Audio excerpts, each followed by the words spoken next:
Hello out there in the YouTubeverse, it is Max, and we are back again with more of that limited content that you seem to keep at least coming back for. Or if not, and this is your first time, well hi, hello, welcome back, whatever's applicable. We are doing Tinker's Cube Draft, which is an arena format where they have created a Tinker's Cube.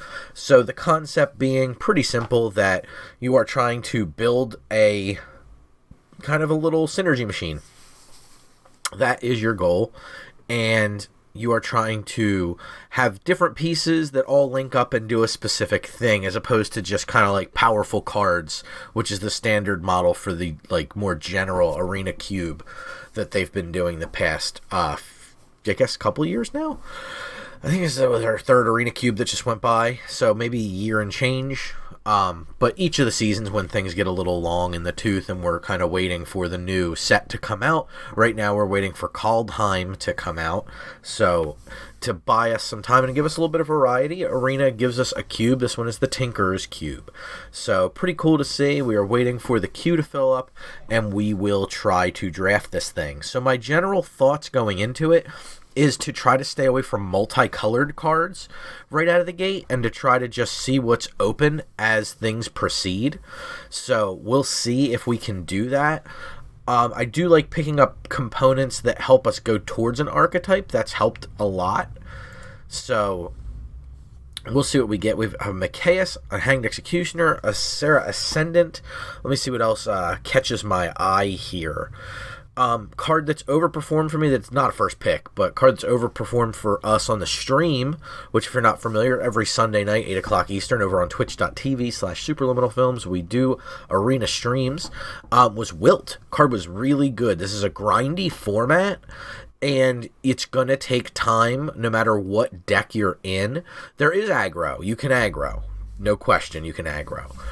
But I do think that you want to be able to answer cards. Your opponent's going to play cards.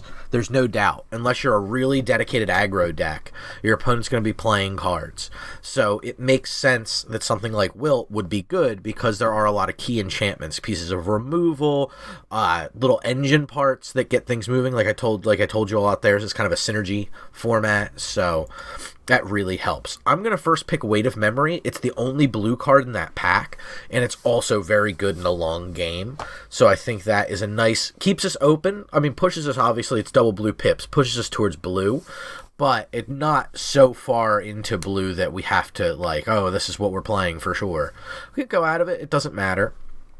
There's no big pieces of the puzzle that, like, I'm like, ooh, I want this out of this pack.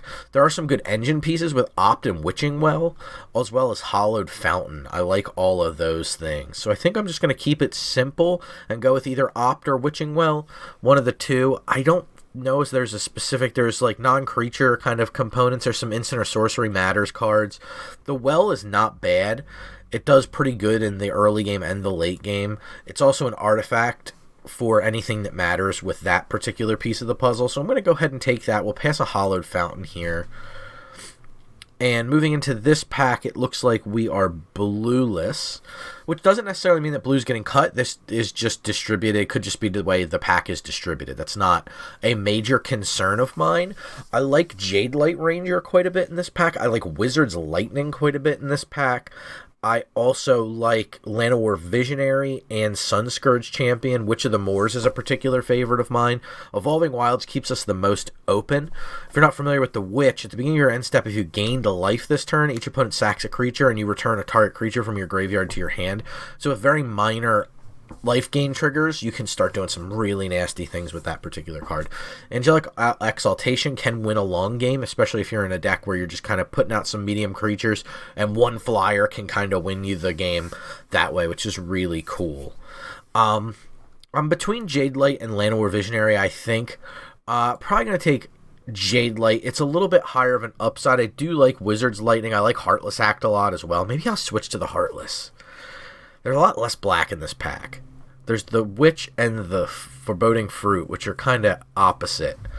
Yeah, I like the black there. Maybe a blue-black control deck. I see a Psychic Corrosion, which is kind of nice with our Weight of Memory if we wanted to go into a mill strategy. It's not an easy strategy to win with when you're trying to mill. And if you're a fan of the stream, hi, thanks for watching the stream. We tend to fight about that a lot because it is the fun deck to take. It's the fun, cool thing to do. But we have to win games too. Like you're in an arena, there is a cost inherent. You're spending currency, whether it's your gold or it's your gems. There's a cost inherent to playing the game. So you have to be aware of that when you're going to do those kind of things. And it is cool to, well, sometimes you want to play the fun deck. And if that's the mood that strikes you, that's the mood that strikes you. If that's the content you want to see on here, let us know. That's a big deal. We want to do what you want to see. That helps us out and helps us make decisions when we're looking at that kind of stuff. So what would the audience want to see? What does our core group of fans want to see? We're happy to do that. I've been playing Magic for a long time, and we can play just about any kind of Magic that you want to see. So that's a part of it for us. But for just you sitting down and spending your shekels, you have to decide, are you going to play the fun deck or are you going to play the good deck? And that's a tough question to answer. So you got to kind of pick. I think Mill's good. We see a Folio of Fancies. We could be in the Mill deck. I'm not necessarily going to go for it. This is pick 5. So I don't think we wheel anything out of this pack. And I do think that like something like Dance with Devils, the Sprite Dragon are less likely to or more likely to wheel than something like a Folio of Fancies. Here I'm just going to take Champion of Wits. It's a good card. It's a good grindy long game card. So I do like that. Solindy Vision in this pack is pretty interesting.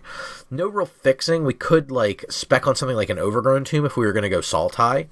That's a possibility. There is some late red removal with the Shivan Fire in this pack. Green looks to be a little open, but blue's still open. We see 2 blue cards here.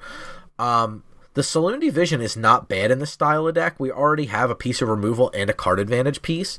This is a spell land, so it lets us play, we can still play 17 and still get the benefit of 18 lands in our deck, which is really nice. I like it better than Negate. I think I like it best out of everything in this pack, and I'm willing to take it here. Okay. Seeing a mix of blue and black cards, which is quite nice. There's the Mimic, but the Mimic can only copy a creature you control, so it's only your best creature or your worst creature. Sometimes it's just your only creature in a control deck like this. Caligo Skinwitch I like a lot because it can stunt early growth, and it can also be a good control card later in the game. This is not Dominaria Limited, though, and the games don't tend to often go that long, or if they do, by the time you're casting a Caligo Skinwitch, your opponent's probably doing something a little bit more impressive than that. I'm just going to take the Siren Lookout. It's a win condition, it flies, and it's a little bit of a card advantage piece. Here's a very good card, Midnight Clock. Happy to have that. I'd be thrilled to have the Idol. I'd be thrilled to have the Censor. All 3 of those cards I'd be really happy to take here.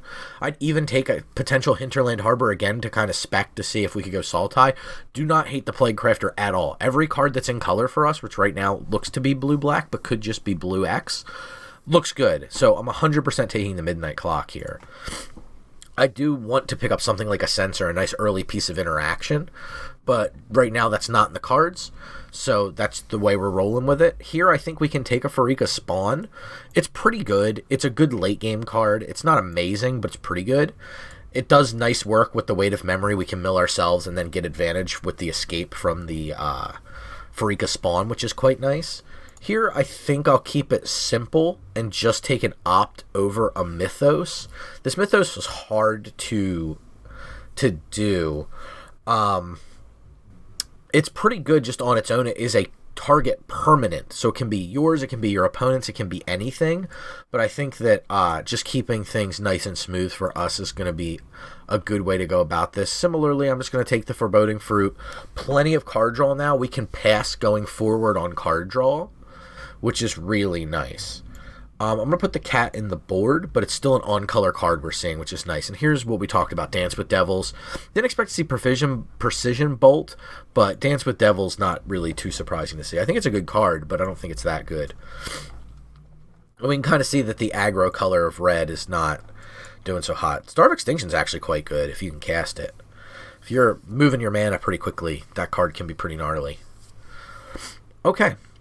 So there's Lone Mage's Domination here, which is pretty good. It's expensive, but it can be backbreaking. Foulmire Knight I like a lot. Witch's Vengeance is okay. You can see the creature types just looking at a very small sample size, which is this pack.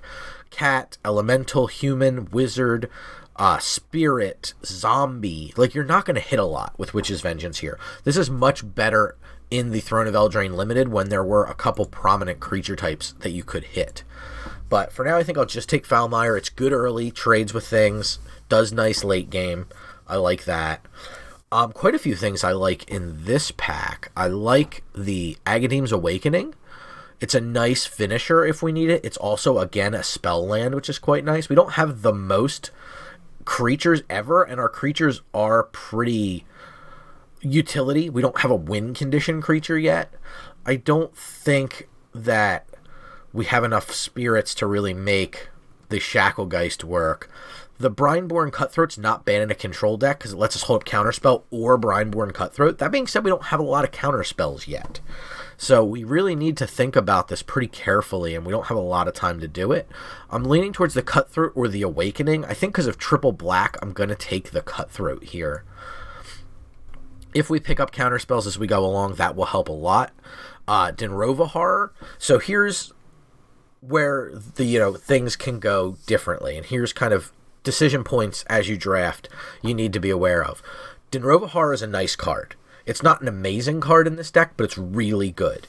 And we can definitely get it. It's in our colors. That being said, I think I'm fairly secure in saying that we're the only black-blue drafter at the table. But in these kind of cube drafts, there are people who are taking multicolors. So there could be somebody who's just touching black and wouldn't mind taking Dinrova Horror because of the power level of it. That all being said, I still think we're best served trying to wheel it. It's good, but it's not amazing in this deck. We don't have any ways to recur it yet or blink it, but Into the Royal does that. We can bounce it to our hand, draw a card, recast it. That's very good. So I think that's worth considering, and how the reason behind taking the pick there of the monocolored card. Similarly, we just got past the Lochmere Serpent, which is a much more powerful card. This is a rare versus what is now a common. Was an uncommon at time of printing. But this is a rare, and it's a very good rare. It's exactly what we're trying to do. Be controlling, hold up mana. So now I will take my high on my pick list are counter spells and removal spells that are instant speed. Those are very, very good for us here. And again, a creature that's nice and removal proof, or nice and graveyard proof, so we can dump into the yard by accident if we need to. Bolas's Citadel is tough. We're not doing a whole lot of proactive casting of spells, so Bolas's Citadel is not exactly where we want to be. I'll probably end up taking the Secret Keeper, most likely over the Body Double, though we could be Graveyard Shenanigans, and the double's a little bit better there. The Secret Keeper's decent, but not great. We would likely use it to mill ourselves in this case, so I'm not in love with it.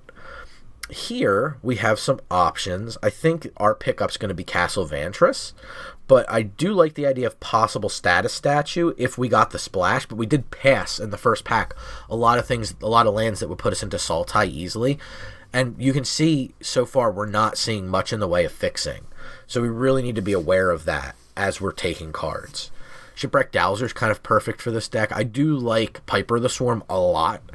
This card's really, it can just sit there and do terrible things and make your opponent terrified. This is not exactly a Hedron Archive deck, but I think Shipwreck Dowser is quite nice with the amount of instants and sorceries we have. Seeker Squire I like a little bit more than Sir Eleonora. Sir Eleonora is decent. It can be pretty good, and if we're keeping a big hand, it can be quite powerful, but just kind of meh. I'd rather take the cheap card that moves cards into our hand and doesn't let us die immediately.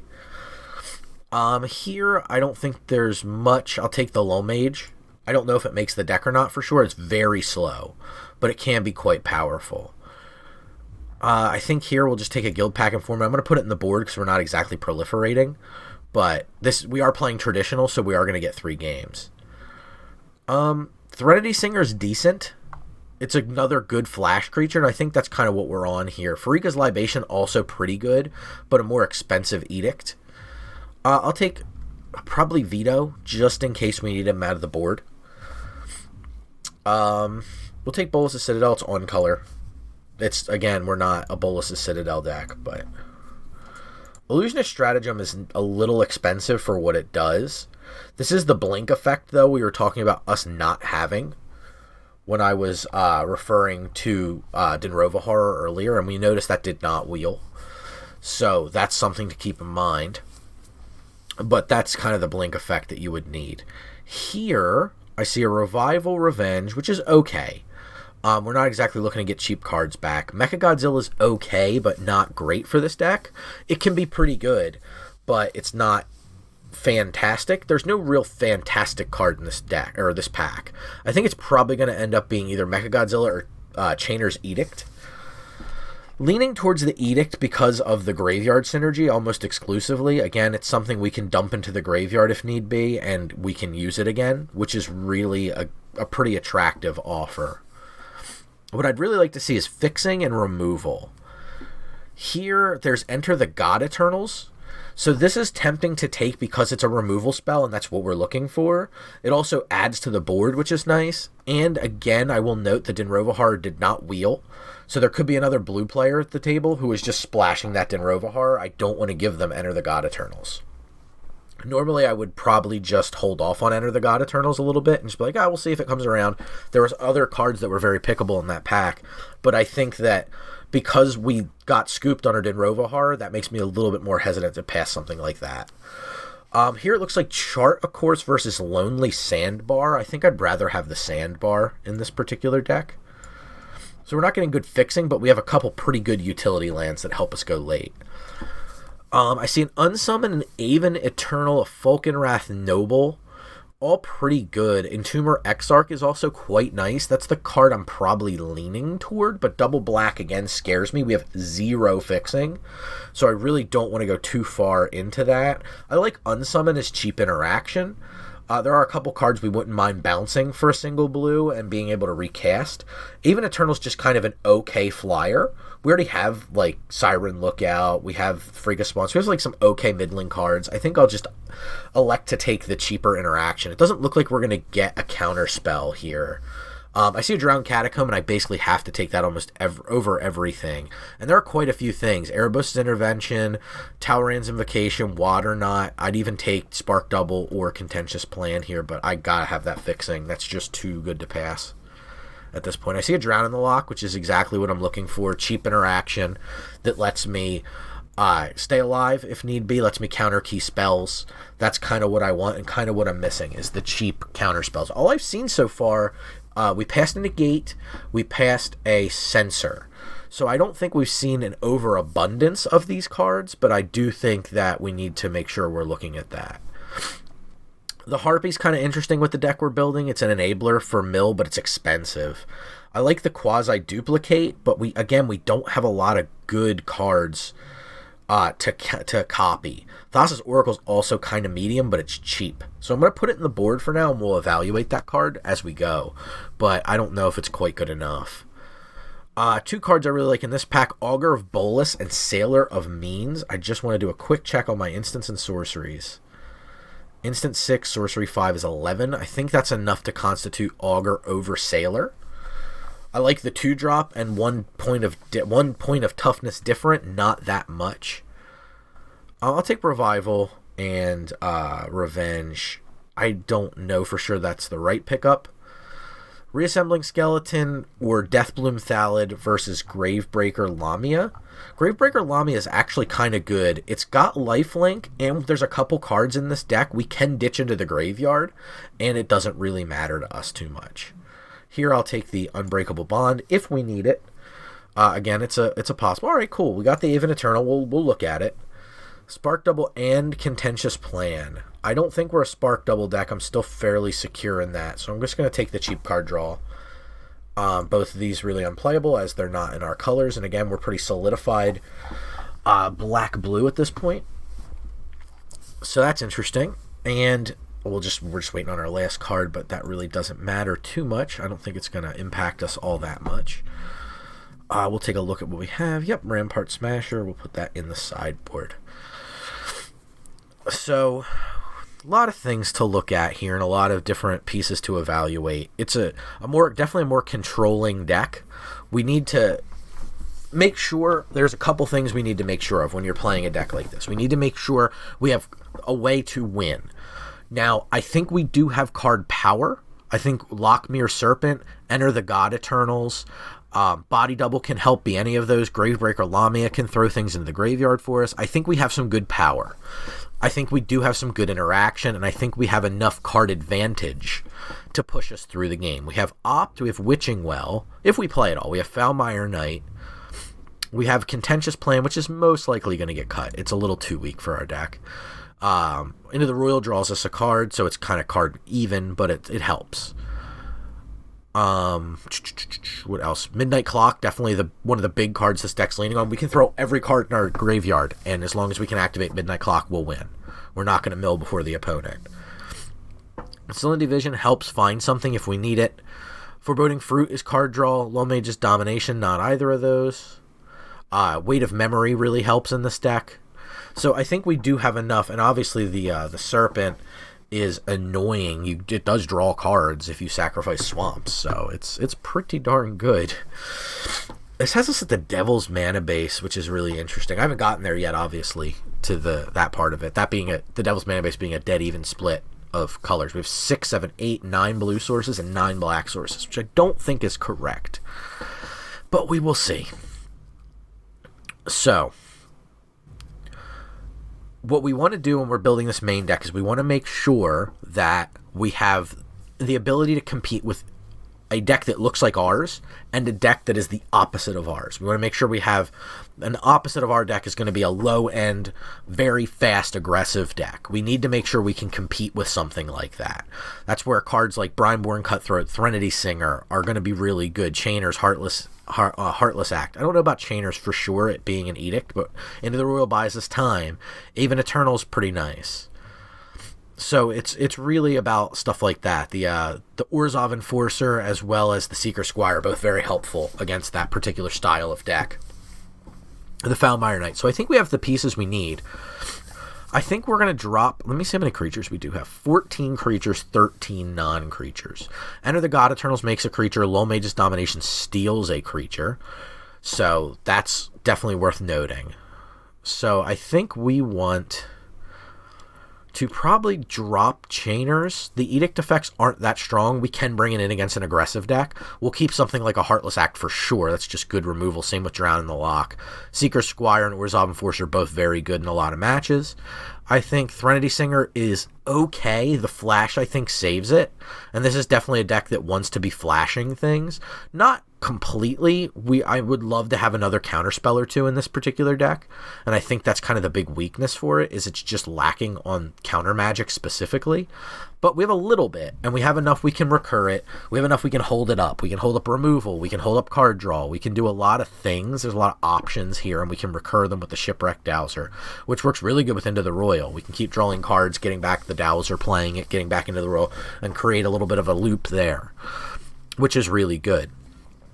We just need to figure out kind of what is the deck doing in a redundant sense that's not very good, or could be a little like Salinity Vision's questionable, but I do like the fact it's a spell land. It's not a very good card, but it is kind of our 18th land. You can see the curve is pretty atrocious in this deck. And it's a mana hungry deck, right? We have Witching Well that wants you to activate it at instant speed. We want to be holding up mana for things. We want to be casting Midnight Clock and using it plus hopefully like one open mana to hold up for Drown in the Lock or Heartless Act. Those are the things we want to be doing with this deck, so we need to see what's not exactly helping us with that. I think Opt and Witching Well are both fighting each other for the same spot in the deck. I don't think we need both. So I think I'm going to drop Opt, because I don't think there's anything that cares about instants or sorceries outside of Shipwreck Dowser specifically, and if I'm Shipwreck Dowsering and Opt, things aren't going well. Yeah, I think that's a fair one to cut. I know a lot of people do like the spell land cut for a basic. I know that's a popular decision to make, but I think Salinity Vision is going to be a land more often than it's going to be a spell, and I think this deck is mana hungry, so I don't think that we necessarily want to cut a land for it. I think this is a deck that wants to be 18 lands because we want to make sure we can cast our big spells on time. So I think keeping Celindy Vision and 17 lands is the right choice. I do want to address that if anybody brings it up in the comments. This is a tough one. I see Siren Lookout and Aven Eternal looking a lot alike. Law Mage isn't really fair to put on that. It's more like looking down like here. Not really a fair 3-drop.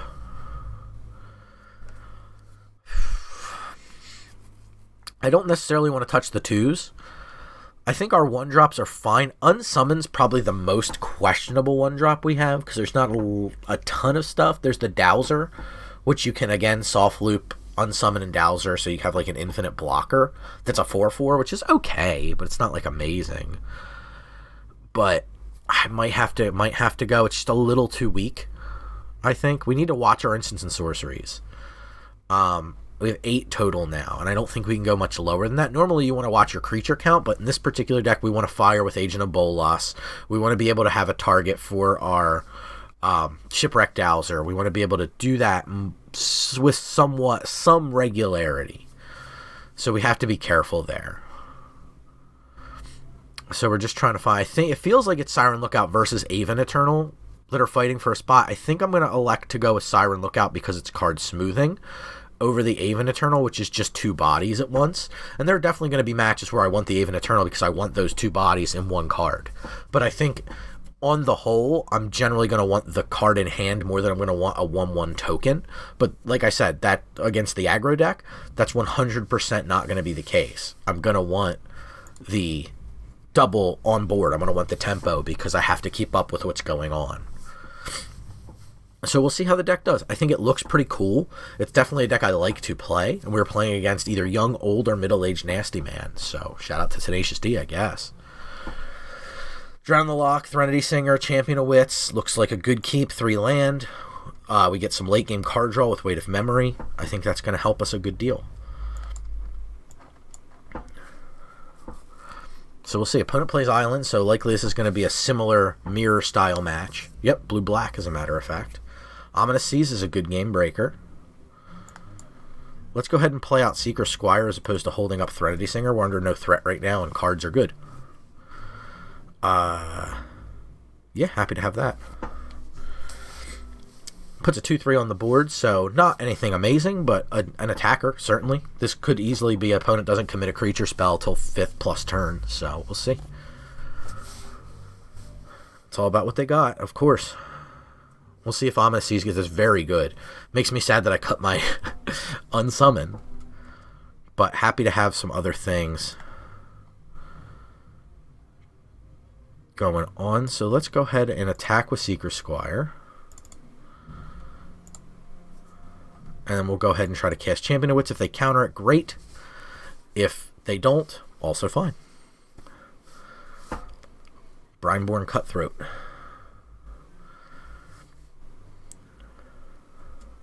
I would like to draw some cards. So I don't want to discard lands, per se. I think Threnody Singer is going to be pretty weak in this match. It's not exactly going to do a whole lot. And then the question is, do I want to hold on to the fruit? I think the answer is maybe not with the Knight and the Weight of Memory. So I think I can let the fruit go. Lets us hold land. So we could do Sandbar plus... well, we can cycle the Knight first, essentially put it on its adventure. And see how that goes. I'm fine attacking with the Seeker Squire, even if they have an instant here.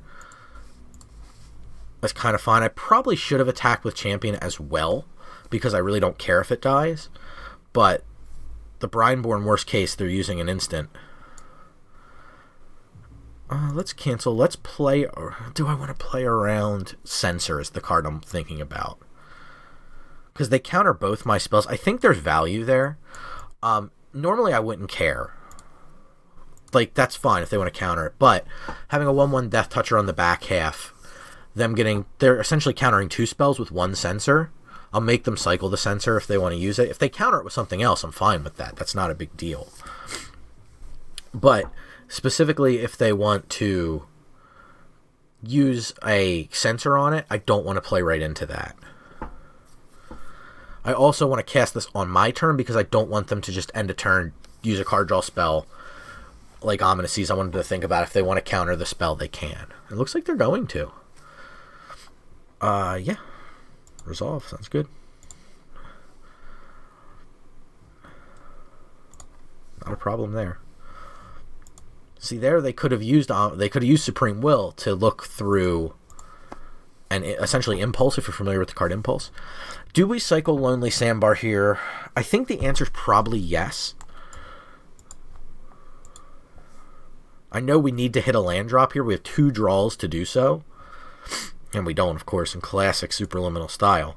But I don't think we're harmed by that. Just having a tap land there, I don't think is any big problem. Now is the question of, if they play an instant, the Brineborn gets to go up to 3 toughness, and that is a problem. So we want to look at their yard, because we have Drown in the Lock. I think the answer is we probably swing both and see what they do. Get rid of mana cost. So that's going to help us big time when they go off.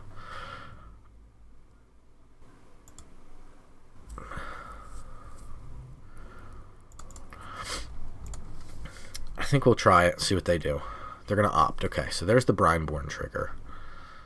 Sure. The nice thing is now we get to drown this in the lock if we so choose.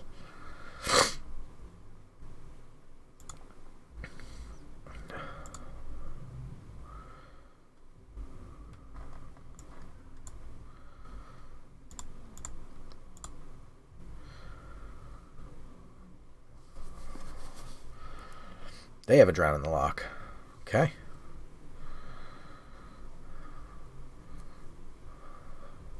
Opponent making it work there. I assume they're keeping lands on top, would be my guess.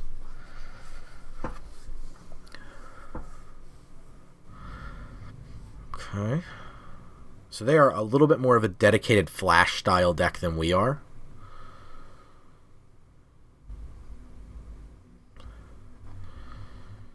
I think we just play out Pharika's Spawn here. If they want to counter it, they can. If they counter it, that's going to dictate a lot. Okay. I don't see any reason to not get in an attack here. They don't get to untap the Brineborn, so we do want to keep it competitive. We do have a game to win.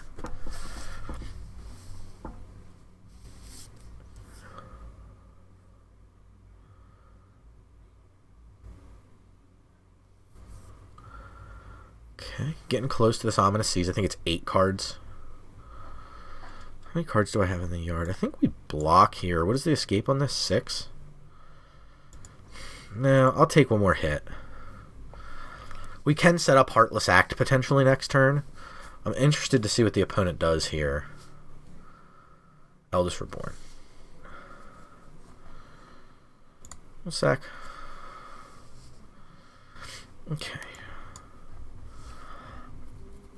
Okay. Oh, cancel. What is it? Let me reread this to make sure. Target player mills. Okay.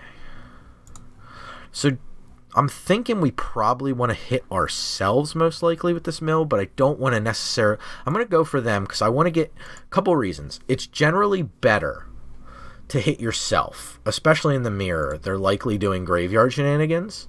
We can see a Skyclave Shade at that point. So there's a lot of options there. So discard a card. I think we probably just do Weight of Memory because we have the Shipwreck Dowser. I have a Gonti, the Lord of Luxury. So likely we're going to Heartless Act Gonti and then attack for 7.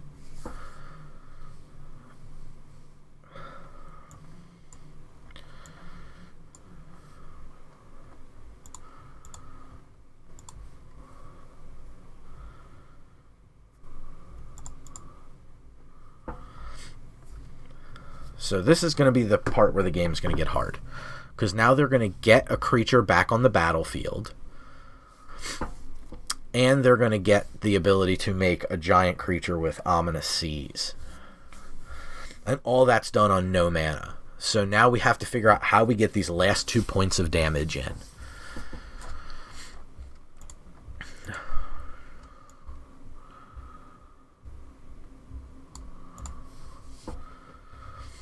Okay. So a little bit of time on that Gonti.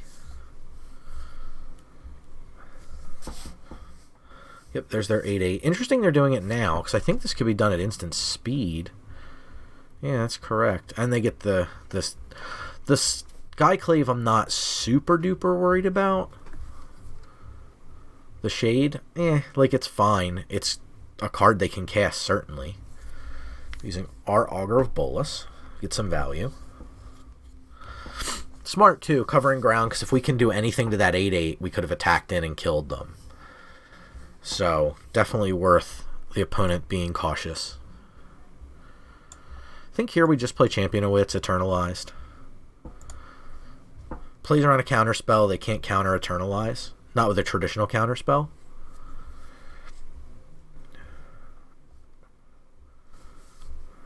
Because you're using an ability, you're not casting a spell.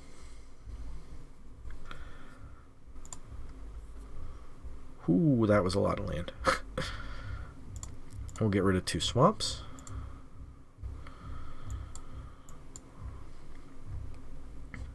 No attacks here. We are on the defensive right now. We could force the opponent to trade something, but they eat one of our things with an 8/8, and we have no pressure there. We need to keep up 3 creatures. We need to keep matching their momentum. They have 3 blockers. We need 3 attack. We need to keep threatening the potential to win. Nice thing is we get a Siren Lookout incoming, which is quite nice. Ooh, Bolas. Okay. Plenty of lands to discard, sadly. I think we do have to deal with Bolas here. I don't think they can afford to attack, and they don't.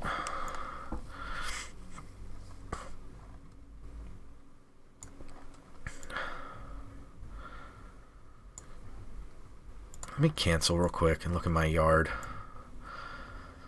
Enter the God Eternals is too expensive to cast here with 6, 7, 8 mana. Has to be 3 or less. Unfortunately. So it's got to be like a Weight of Memory. Or not a Weight of Memory, excuse me. A Heartless Act or a Drown in the Loch.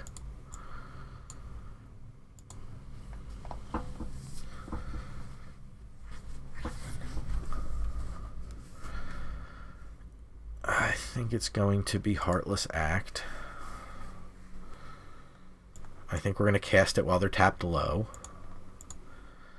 We have to deal with Bolas, I feel, because the ability to flip it into a Planeswalker gives the opponent a different style of threat than they have currently. And that's something that needs to be answered. The 8/8 is problematic, but right now we have 4 creatures to their 3. So they need a removal spell or another creature to keep up with what we're doing here. And then we get to follow up with something like a Siren Lookout.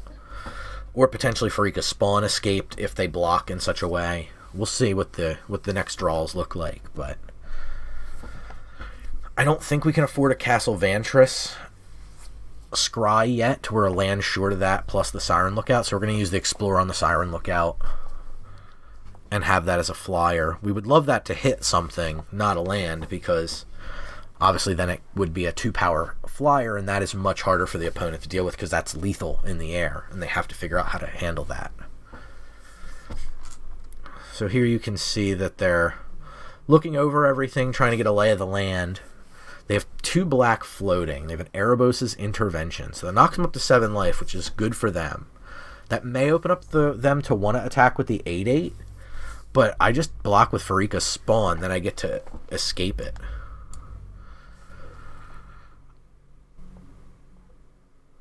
I wish Pharika's Spawn had 1 more power. This does not trample, right? Okay. Yeah, we'll block here. We have the escape on it.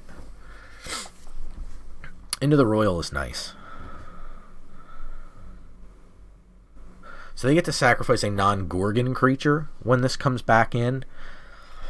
Yeah, I think we attack here.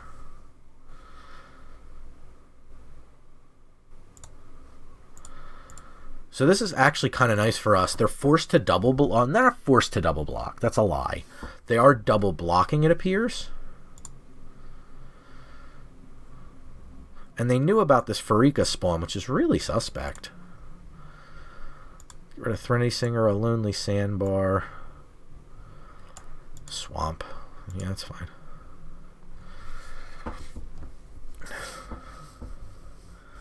Yeah, so they lose their Kraken here, which is really strange. I don't know what their plan is here, but that was a bit of a misstep, blocking like that. Okay. We have Into the Royal plus Siren Lookout here. They have a lot they have to answer. Casmina. Yeah, that's fine. She makes a token. 2 mana remaining for the opponent so far, unless they play a land here. And then they get to block. They still need... Yeah, they need something. Looks like they're hovering over the card that Gonti took from us.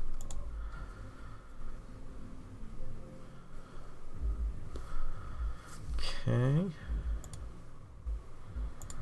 Okay. Let's go Into the Royal with Kicker on their token. That gives us prowess. It bounces the token. It draws us a card. Okay. That's totally fine.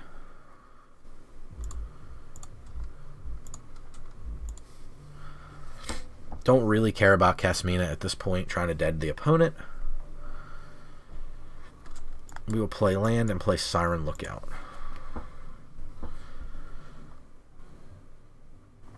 Yeah, it's fine. It's a near lethal threat. I'm not going to pass on any creature basically on this board. Opponent very close to getting their second crack into the game. And you can see how long these mirrors go. And this is the Tinker's Cube is a grindy format.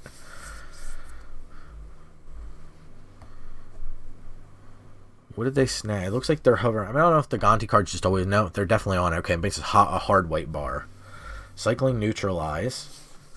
That's the Kraken. Summon the Kraken. They keep putting it out at sorcery speed, which is really strange. I mean, here it's not a big deal because they know our top card is Brineborn Cutthroat. But it is strange, a bit strange.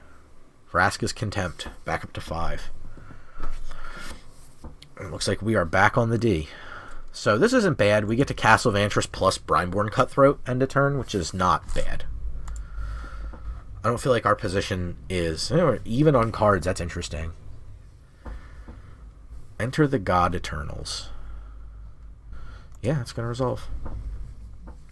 This is very much the mirror. This is pretty funny. Oh, Lockmere Serpent, you say?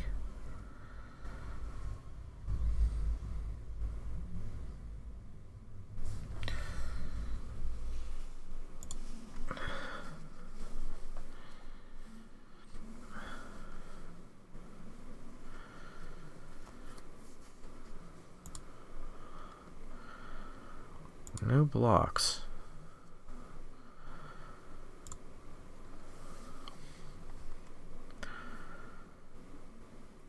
We have... I wish I just told you how many lands you had. I feel like a dope counting. 1, 2, 3, 4, 5, 6, 7, 8, 9, 10 land. So enough to flash this back. Let's start with this then. Why can't I use this? Something's shutting off my graveyard. Ah, anytime you could cast a sorcery. Okay, that makes more sense. Brineborn Cutthroat. Activate the Castle Vantress. I don't think I want either of these.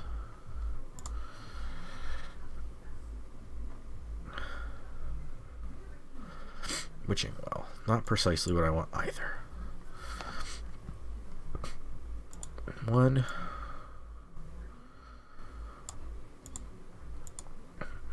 2, 3, 4,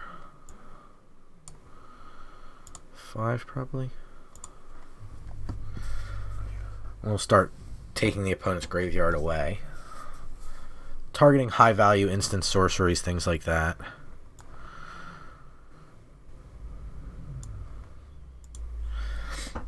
We'll play our Witching Well.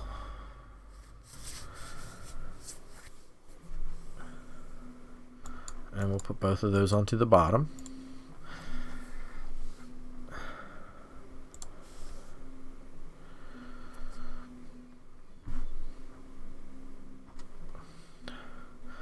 I don't think we want to tax yet.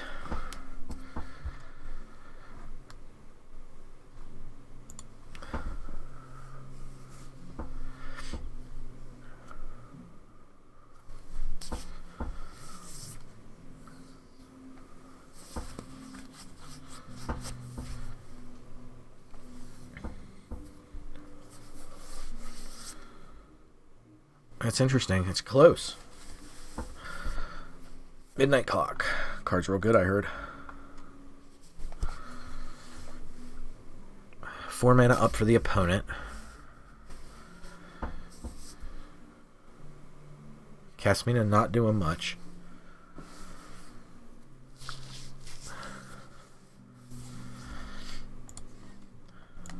We're going to flash this in.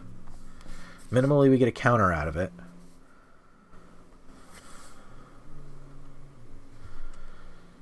Resolves. Resolve Enforcer, you say.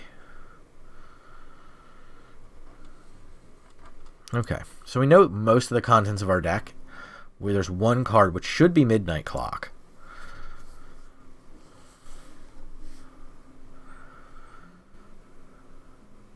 I'm just thinking about attacks. Debating if we can.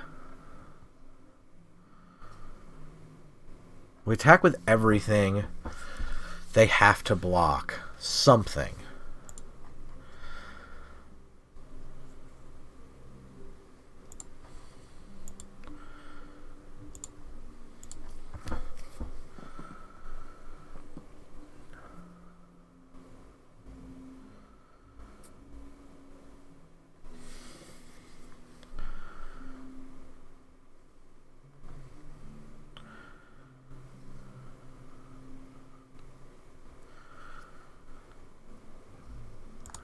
Yeah, that's fine.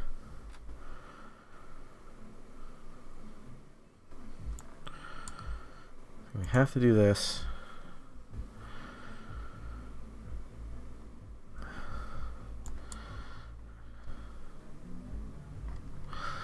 Let's see. Enter the God Eternals. Patient Rebuilding. No, not so much. No, it's a little late for that. Supreme Will. Drown in the Lock.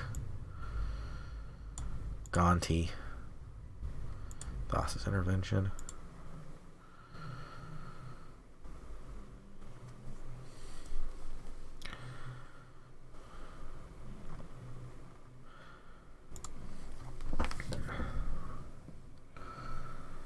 Soaring Thought Thief.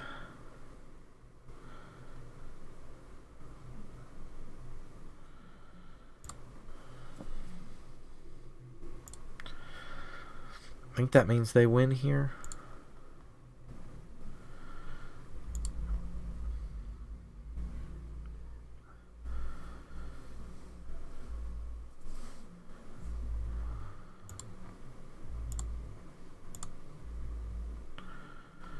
Yes.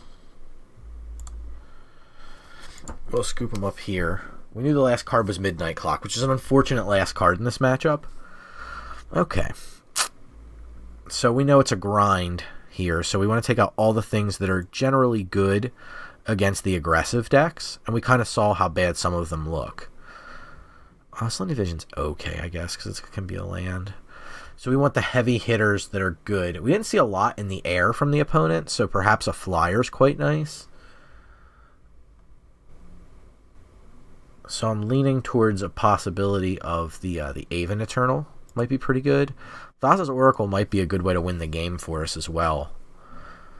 That game went on pretty long, and we could have definitely drawn out our deck. So I think that's probably the way we want to play it.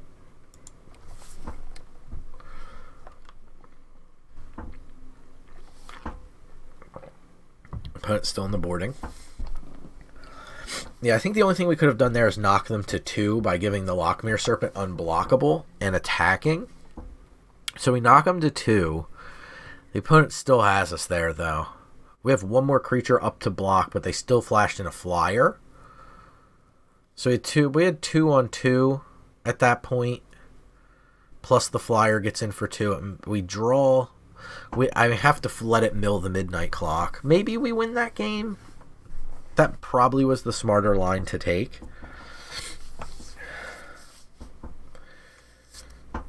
But them flashing in Soaring Thought Thief there at the end was rough.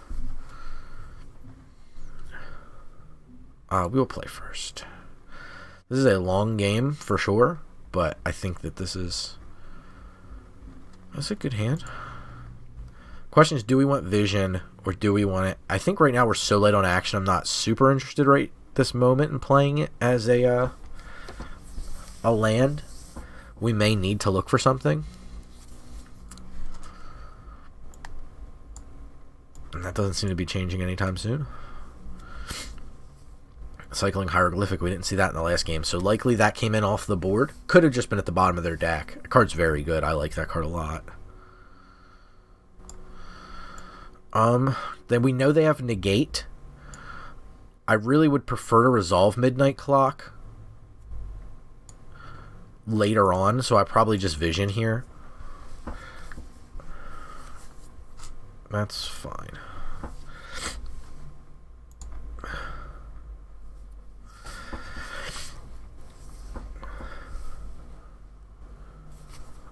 I'd rather wait for a turn they're tapped out, because Midnight Clock is kind of what the aim of the game is. It's kind of one of the more key cards in the matchup.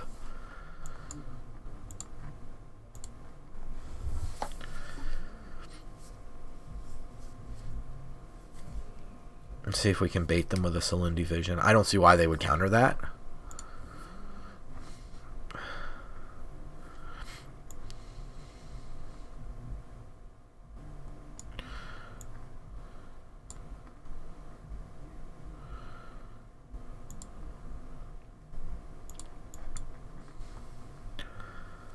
Soaring Thought Thief.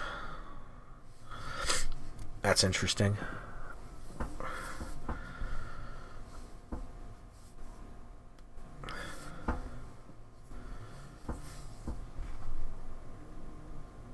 Swamp moved out of the way for us. Did not attack with Brineborn, which is interesting.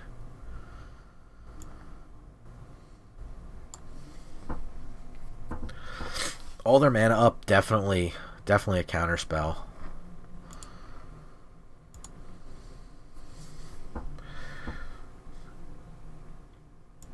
I think we do have to fight through this. So we're going to play the Lamia. I think opponent is holding a counterspell for sure. But they really have to think if they want to give me the... if they're holding 2 counterspells, the game gets easier.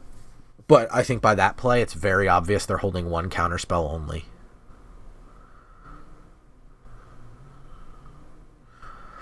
Okay, so we have some options here. I think for our money, it's going to be getting to the Serpent.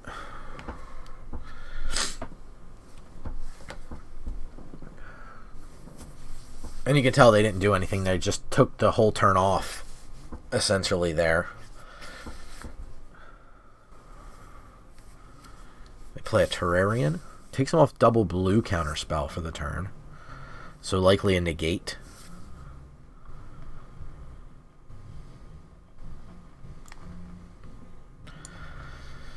Let's go ahead and get back the... we gotta wait on 5 cards to get the Serpent back.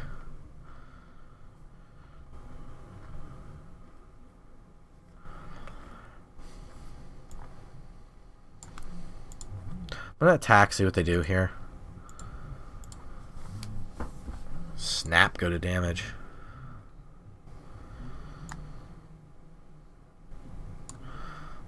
Let's go ahead and play the champion. Just let it resolve. We'll decline here.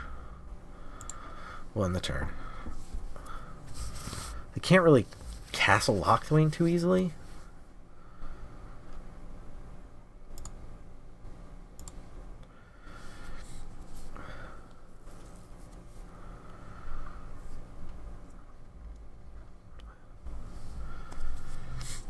Okay.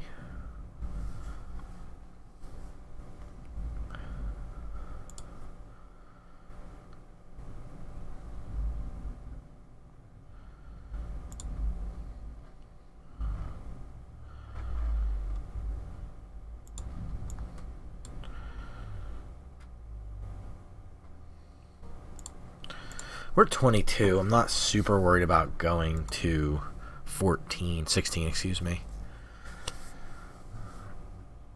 It's not necessarily a problem. The Royal's nice.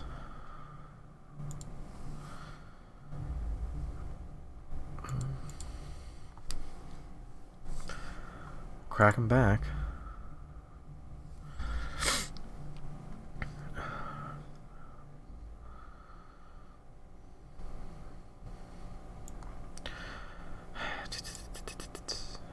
The problem is the Lull Mage just takes up all my blue pips.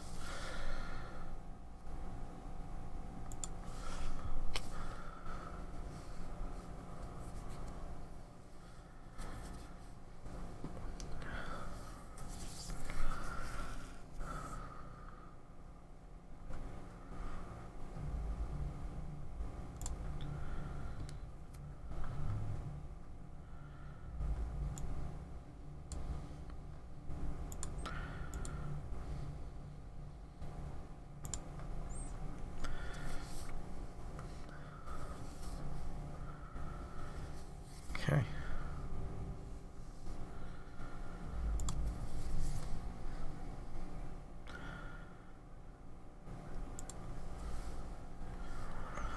So that's going to slow us down a decent bit. So opponent may be trying to close this out in 3.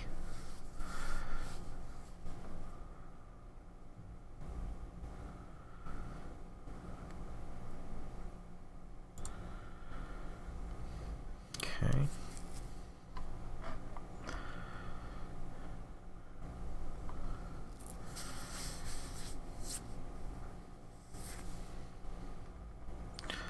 Patient rebuilding.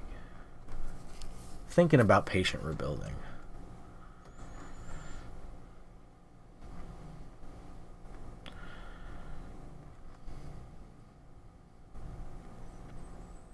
Okay.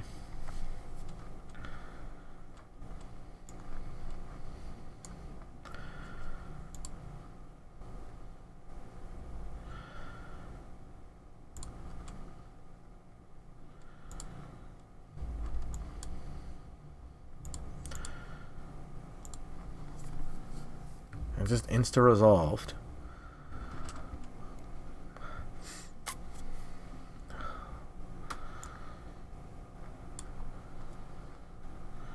Okay, so now we've drawn our 4th land. We can try to Lull Mage the Brineborn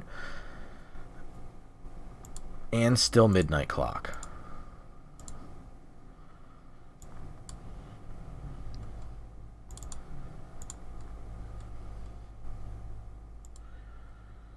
Snap resolved.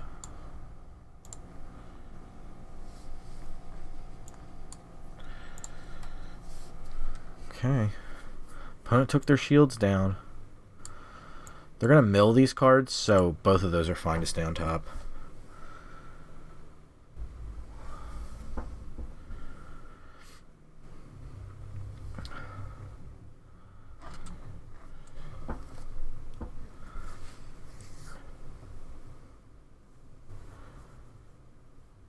I'm going to enter the God Eternals.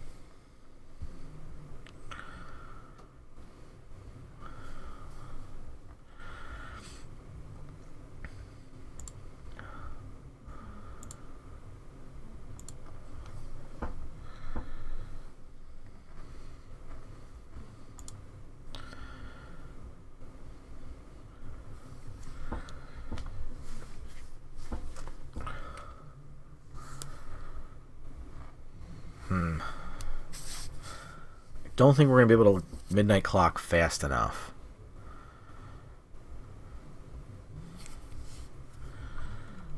Sure.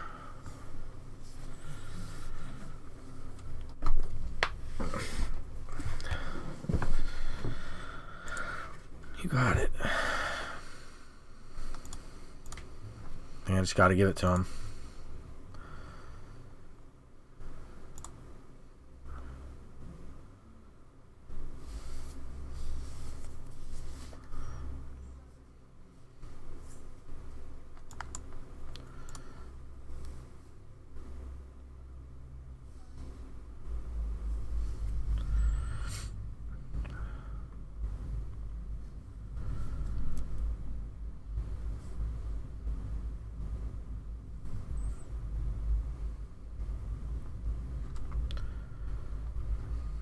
Not much we can do about that. Think that's game. I don't think we can midnight clock fast enough to deal with patient rebuilding.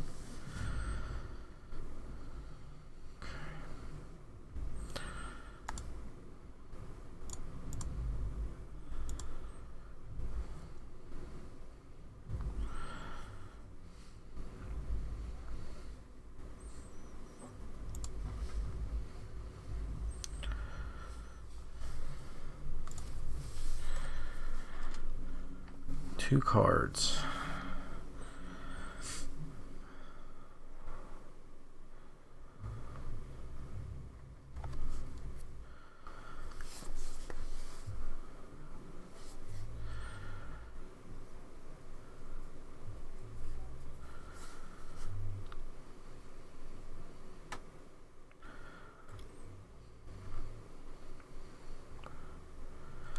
I don't know.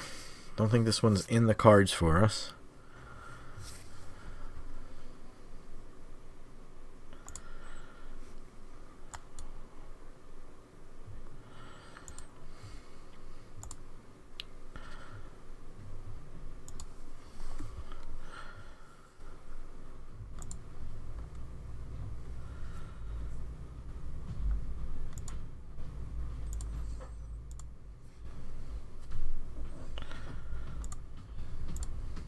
So we'll see if we can midnight clock up here. I don't think so.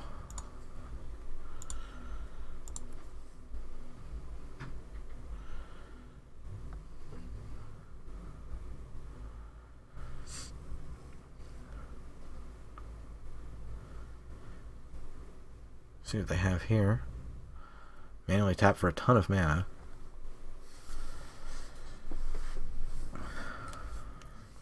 Erebos' Intervention, removing a bunch of cards from my graveyard, I take it.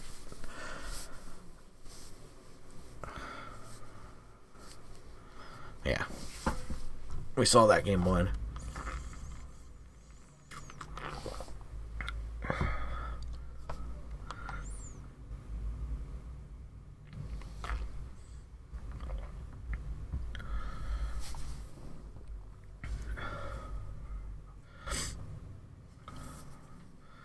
I can't remember if that's twice X. I think it is twice X. Maybe I can't remember. I think it's twice X. If it's twice X, they get to do it for 14 cards. And we have 23 in our graveyard, so that doesn't leave us a lot.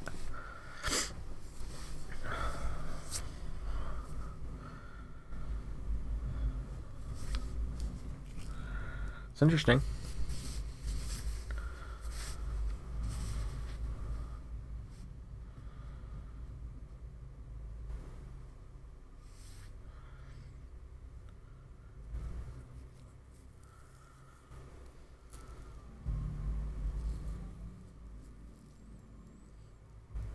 Twice X, yep.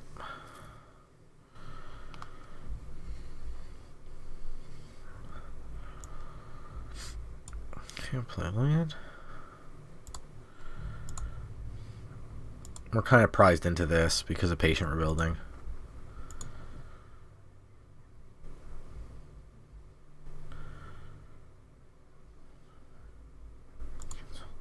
We want them to patient rebuilding first.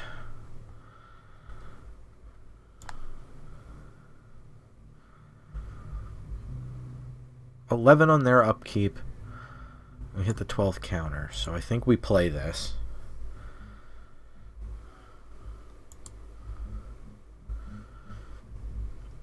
Okay, put that into our yard.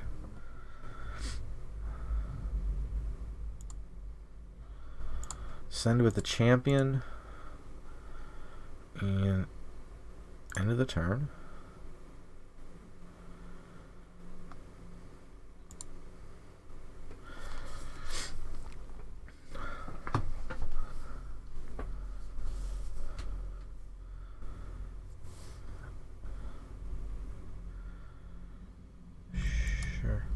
That's fine.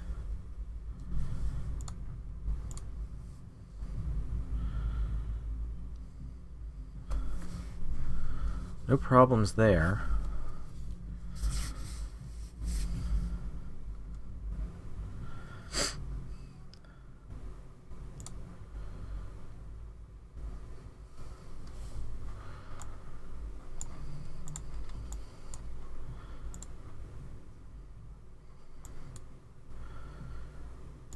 I'm going to do this so it cycles another card or shuffles another card in more than anything else. Yeah, it's fine.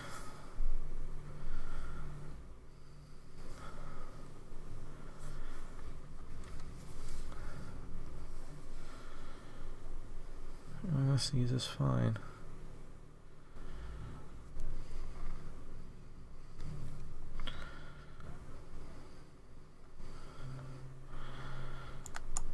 Okay.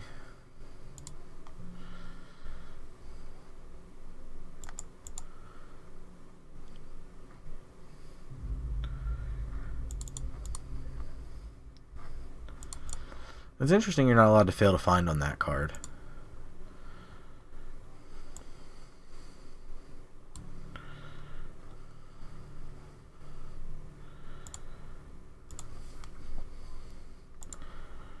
Sure.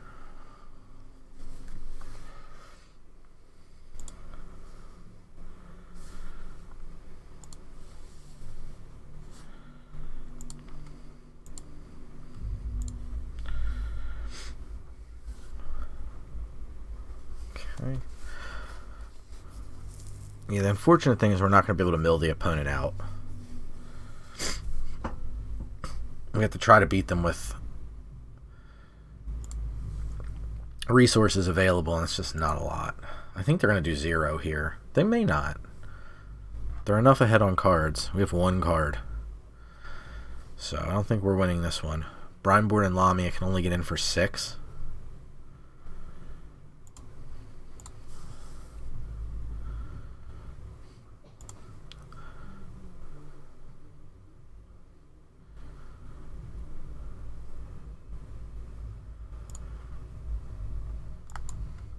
I think they counter just about anything.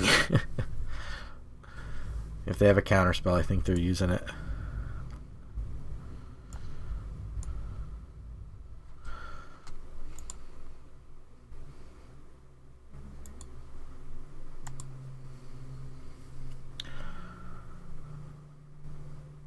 I'll mill them, then I'll try body double, see if I can find anything.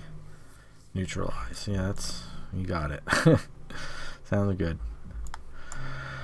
Okay, let's take a look at their yard and see what I can find. Not much, because I exiled most of it. There's, in fact, a Brineborn Cutthroat. My yard has a Champion of Wits.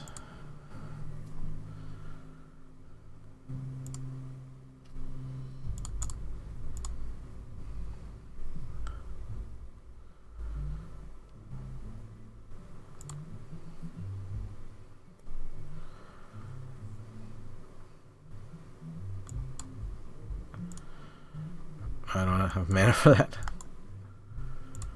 That's funny.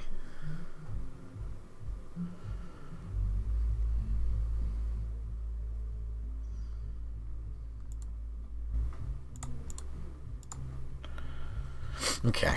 Couldn't quite close it out there. That was a long one, too. That was a slog.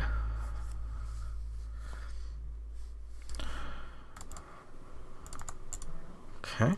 On to the next one. If you're still hanging out with me, thanks so much. Appreciate it. We'll see if we can close out the next one. I do think my misstep with the Serpent was a big one in the first game. And that's, I think, the important thing, is you don't... Those games, you really can't say, like, oh, I didn't draw enough or whatever. We both drew nearly our entire deck, so that's kind of fine. The second game, I don't know if there's much...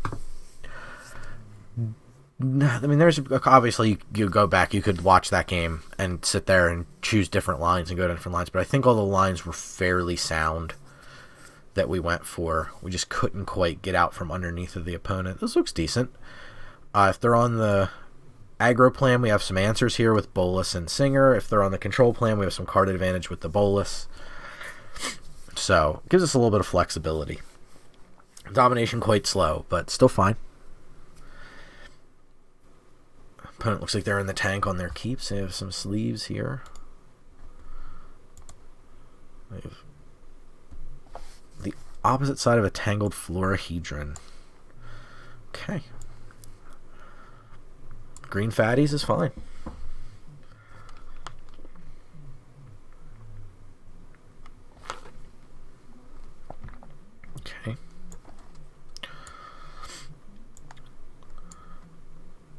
I'll quietly look at the bottom 3 cards of my library. Oh, got one. A real card. This blocks the Swarm Shambler. No pressure now from the opponent. Okay. They're going to bump up the volume on the Swarm Shambler. Or no, it's just when it gets it. Okay, I got it. I'll read you. Okay. So we have Into the Royal if we need it. We have Threnody Singer if we need it. Against counters, the Into the Royal is going to be quite nice.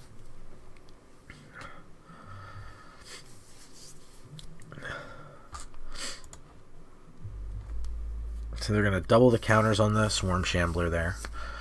We have to come up with something. Whenever it becomes the target of a spell or ability. Yeah.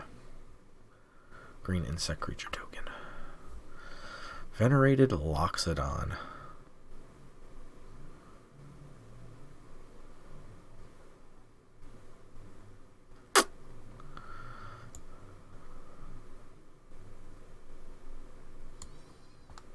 I think we want to bounce the Conclave Mentor here so that they don't have just infinite counters. They get add 1/1 counter from that, which is still not phenomenal, don't get me wrong.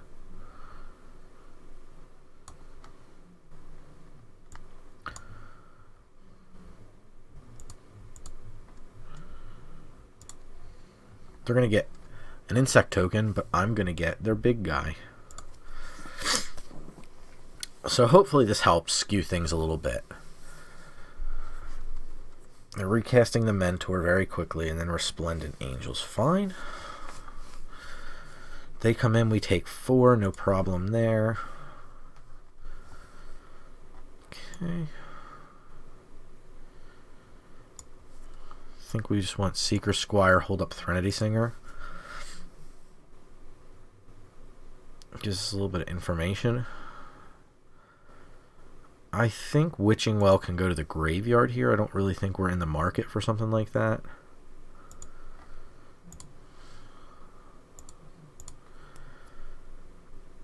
Looks like they're in the mode to chump block. It's fine with me. Okay.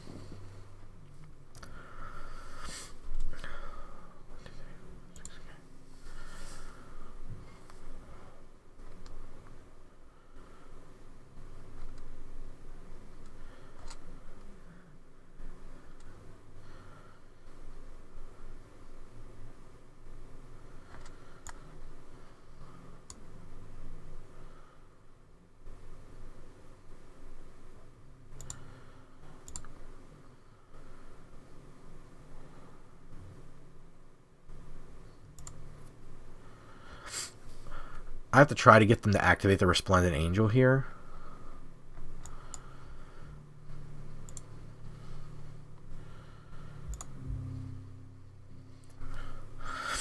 Unfortunately, I think that's better that they spend the whole turn doing that.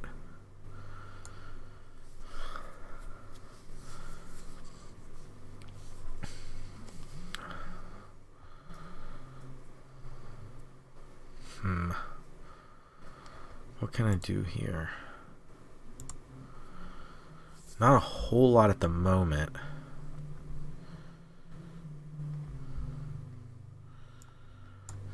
I think we just Weight of Memory. Targeting them, the odds are they're going to have a fatter creature than I will. Tendershoot Dryad's a decent one. Not a great one.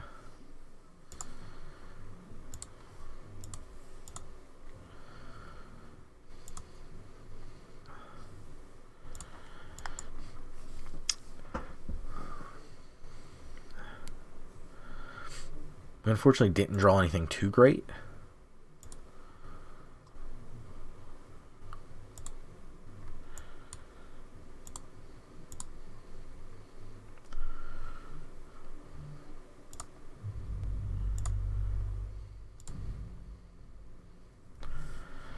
Still not drawing anything too great.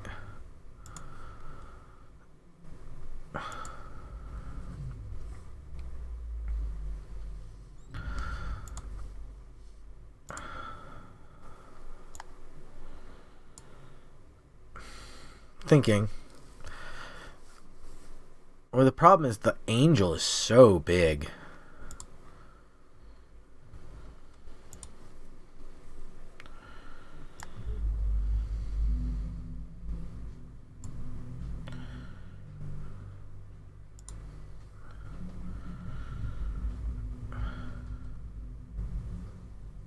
I think we have to take into the royal here.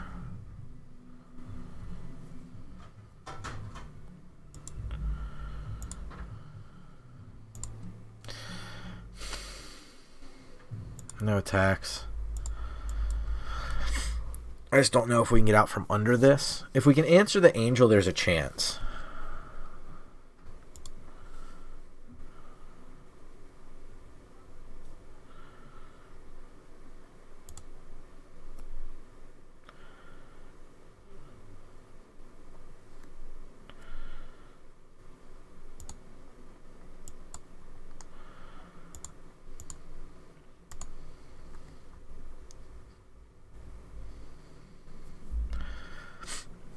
Okay, take some pressure off for a minute.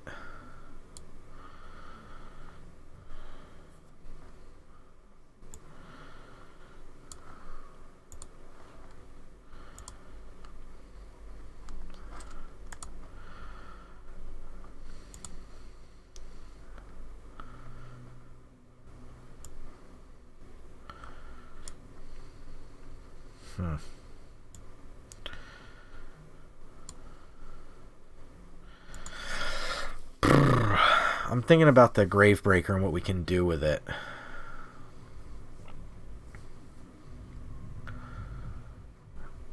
For flying vigilance.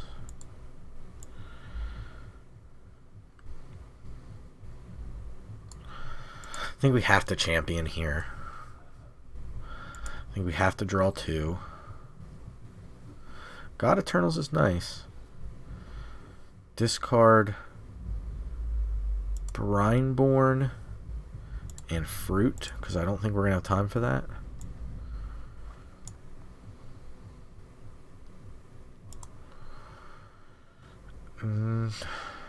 No attacks still.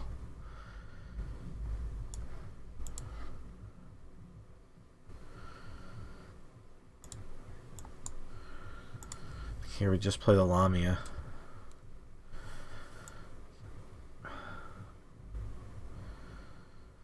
Spawn's interesting. Serpent. Not much else.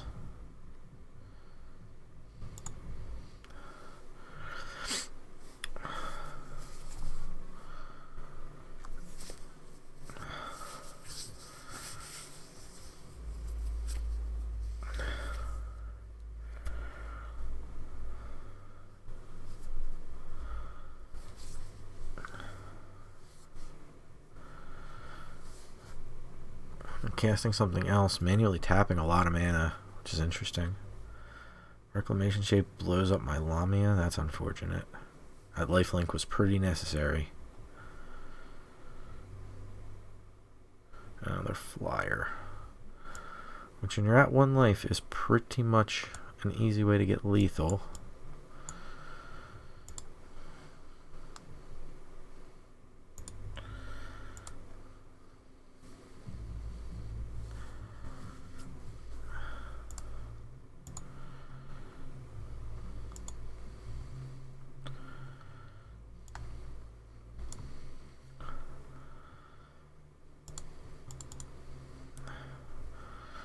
Not much we can do there.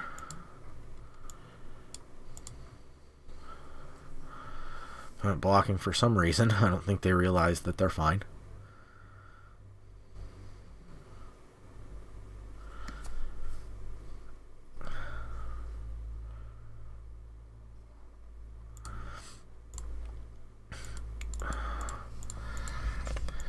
We have exactly lethal, unfortunately. Okay.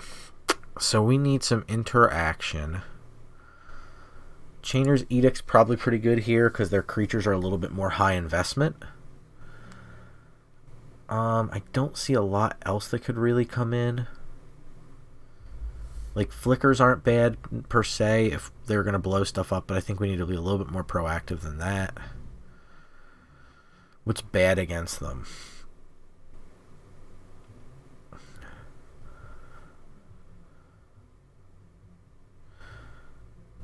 A lot of our ground creatures are pretty low impact.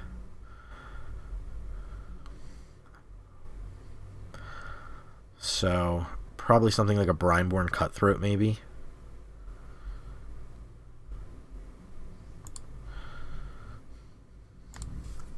Okay, we'll try it out.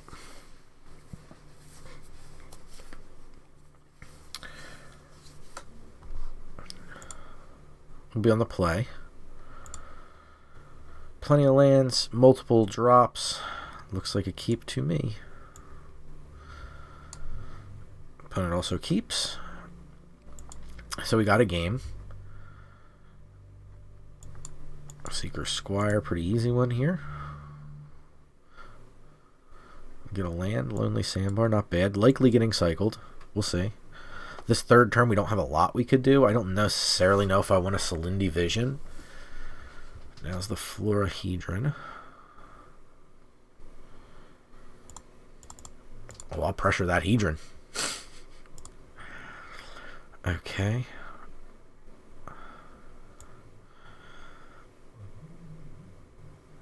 Yeah, I guess we'll go for enters the battlefield tapped here. Probably a little bit better value to see what happens off the cycle. But we're going to need land. Branching Evolution, what does that even do? When one or more counters will be put on, you put twice that many counters on. Okay.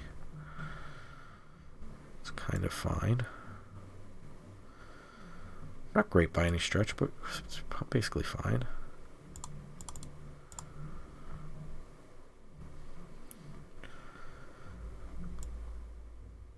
Let's go ahead and edict this now. I just feel like I'm going to be taking damage. This takes them off mana. It just helps a lot. Typhon. Okay.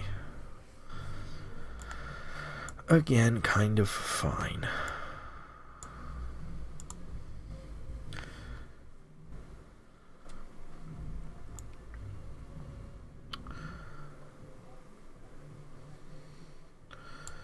This time I think we'll get Lockmere Serpent.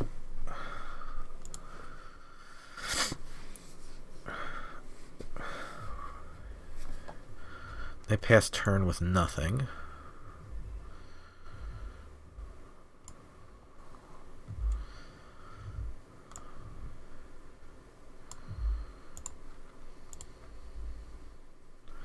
Get the Lamia act second ability of things are cheaper in the yard. Okay, that's why they passed here.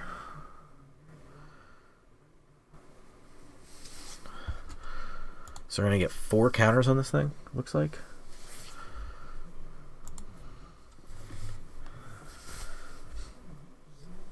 Okay. Sounds good to me, boss.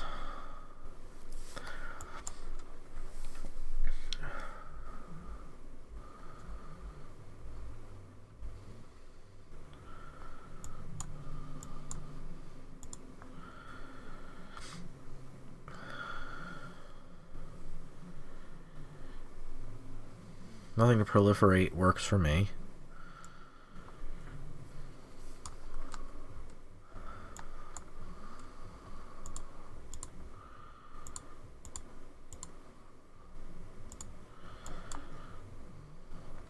I think I just want to hit creatures here. 1, 2, 3, 4, 5.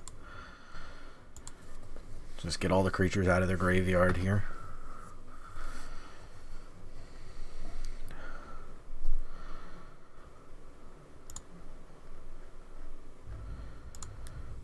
Don't really care about getting hit with the apparition.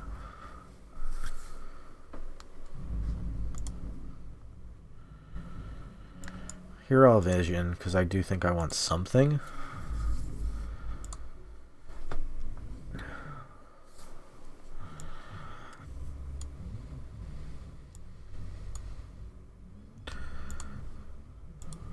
This lets me hold up Drown in the Lock as well. And then we can work on flashing in the Serpent. We can lull mage whatever they cast. Opponent's super behind the 8 ball here.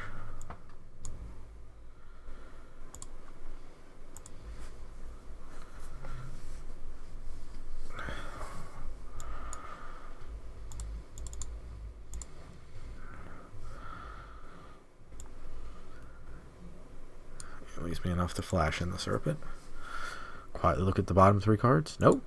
Man, been aces on this Augur Bolus here. Okay, they go to 12. Sure. Works for me, boss.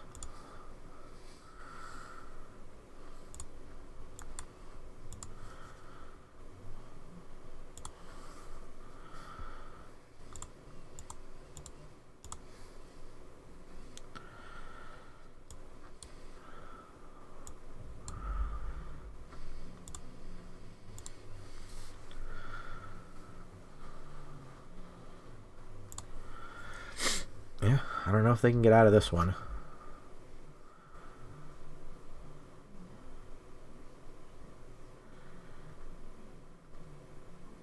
Sure.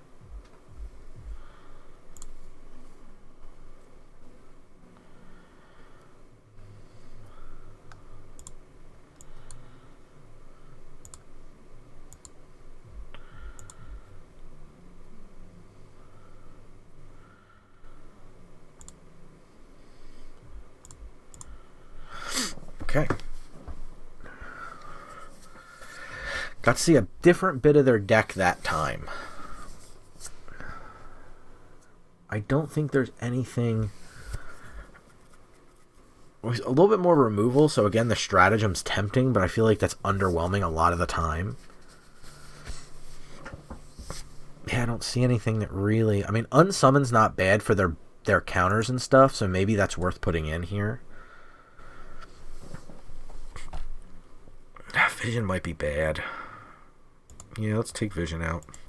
It technically puts me a land later, but I think that's kind of fine. Unsummon's just so cheap to be able to, like, a creature they've invested counters in for a lot of mana and a lot of time. Being able to just undo it all for 1 mana is really good. Okay, this gives me something. A lot of interaction, actually, for this hand.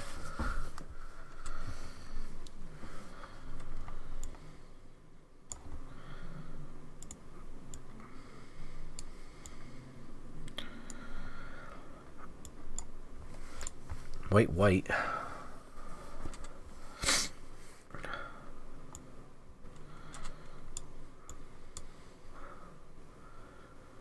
think we're fine with Mikaeus for now.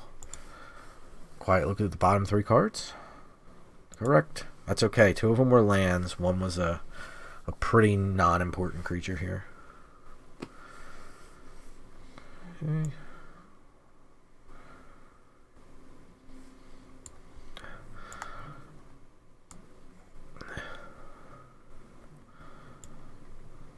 This is an instant?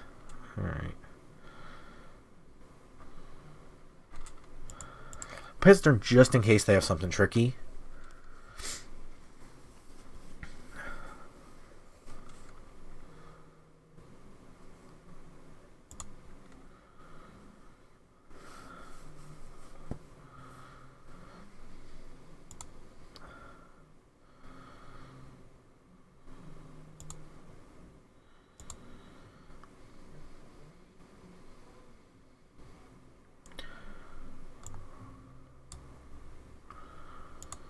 I think we do this now.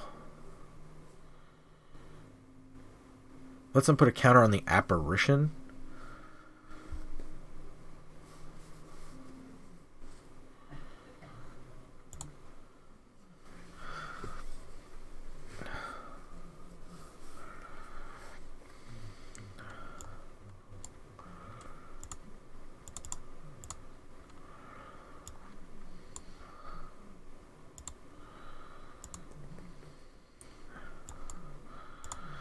Let's make sure we have a good amount of cards coming here.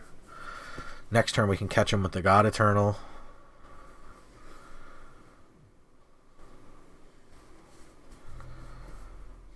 Okay.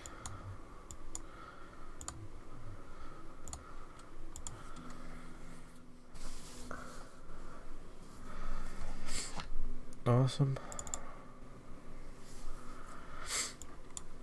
Looks like they're now screwed for green. Put them with some rough luck here. Looks like, again, they're just going to be taking an army. This is fine. Unsummon.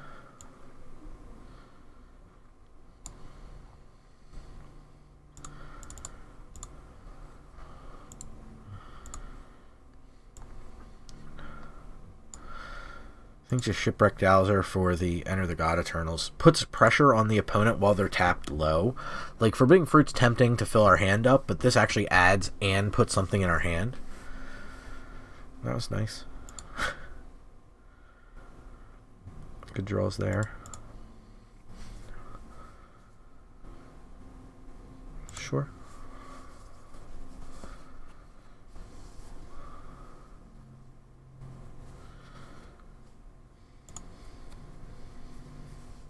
Interesting they're electing to target. Oh, they have to target, but they don't have to activate. That's fine. Yeah, not much to do there for them. We just play out Midnight Clock. And that lets us hold up Unsummon into the Royal.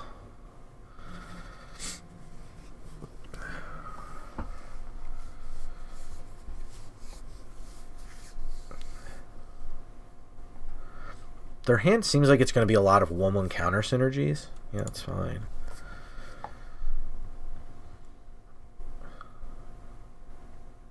Sure.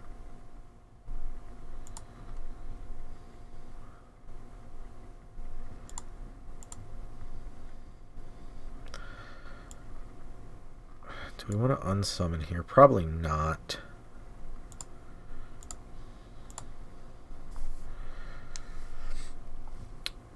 I do think we want to enter the God Eternals on this.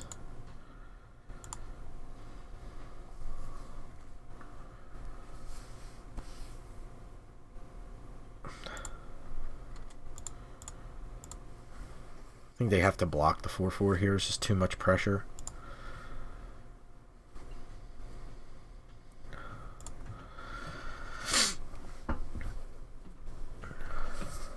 So that's pretty good for us. Opponent with a pretty atrocious mana screw, though, I must say. Color screwed both games there.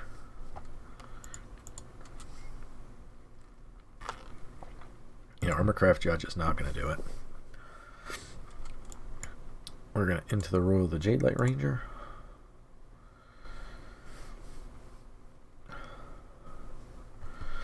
Yep. Or unsummon if I set into the Royal. I'll bounce it either way.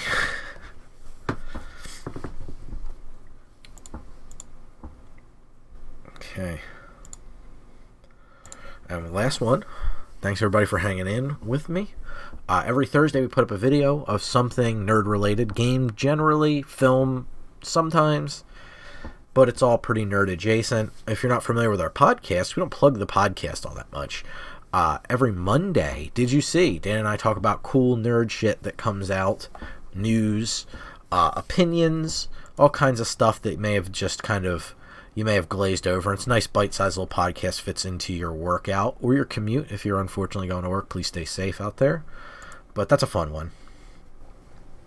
A lot of 3-drops in this hand. We have the Foulmire Knight if opponent starts aggroing at us too hard. We have Champion of Wits to back that up. Both of which trade, which is not exactly where I want to be, but better being there than dead. White could be an aggressive deck, but for now, again, we're just going to hold. Charming Prince. Scry 2, most likely. Black-white, not necessarily meaning an aggro strategy. This could be a life gain deck. So my thoughts are probably going to be Fruit. We'll be up a card, down a land, so we'll be right where we're at.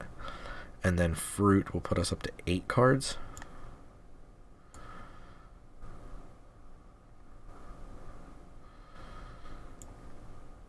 That'll put us right back at 7. Let's go ahead and do that. That's a little bit better. This is a little bit of action going down the lane here.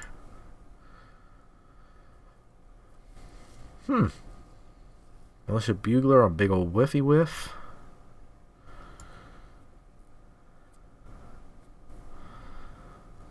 Pass here.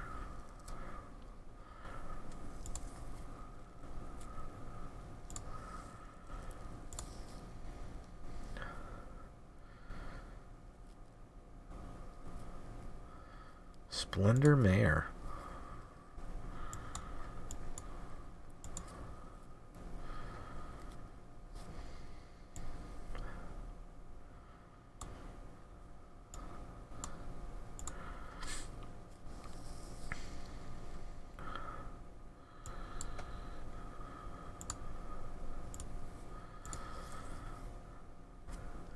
Black white.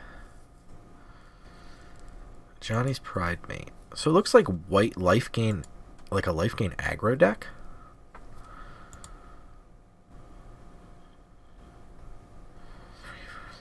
Seven puts me down to 5.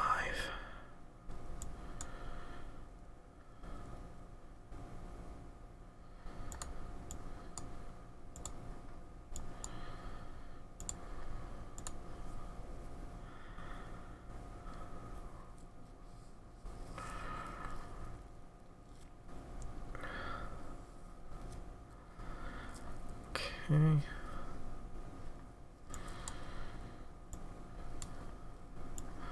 think we want to God Eternals here. I'm milling them at this point to turn on my Drown in the Lock.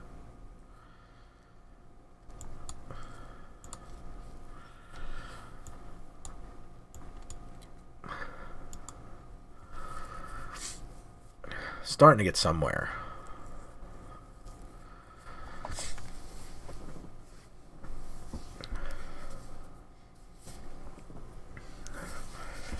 We're at the point we can hold up Serpent. Ooh, Gonti. Love Gonti.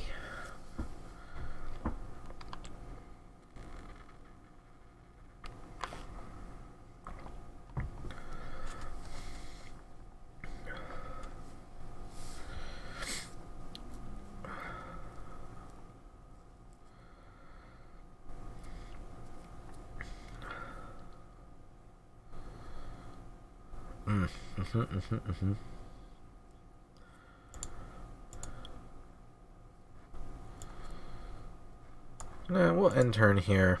See what they're all about.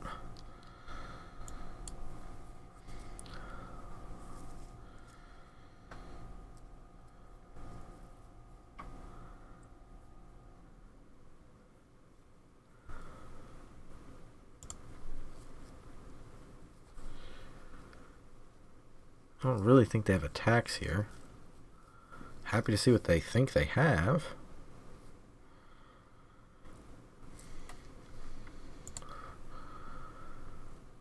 Okay. Yeah, they're an interesting little deck.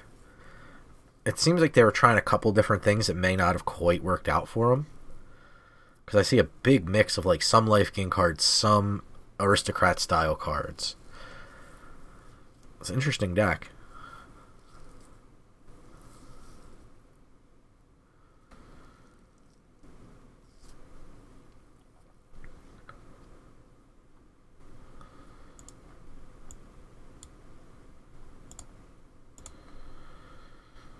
Alright, they're electing to just trade 1 for 1. Sure. Legion's Landing. Yeah, it's interesting. Interesting deck they're on. I don't know if Legion's Landing's good enough here. They're electing to keep it on top, though. An Orzhov Enforcer. I think that we will Drown in the Lock.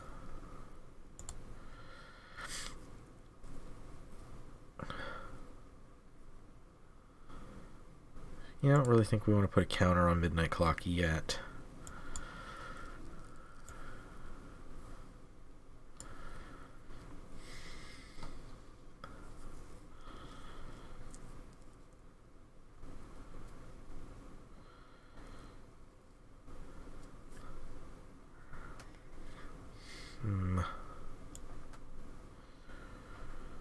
So I really can't cast much.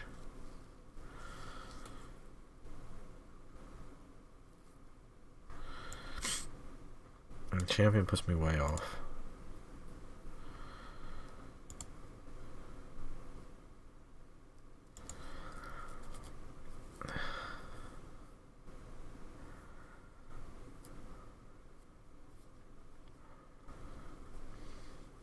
We're going to elect to embalm, Anointer Priest, and then cast Legion's Landing.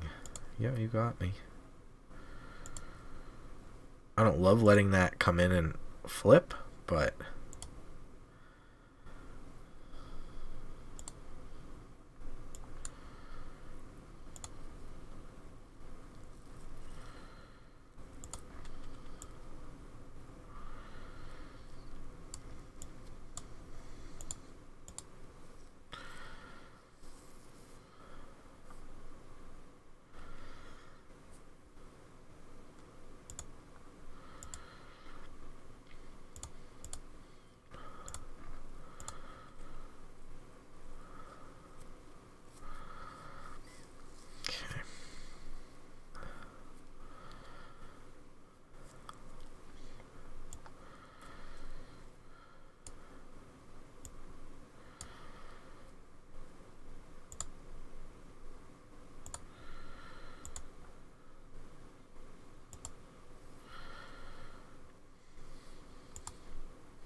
Okay.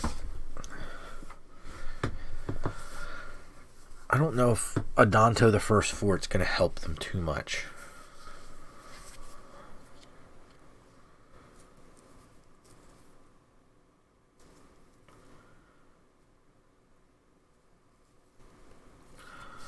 Three cards in hand.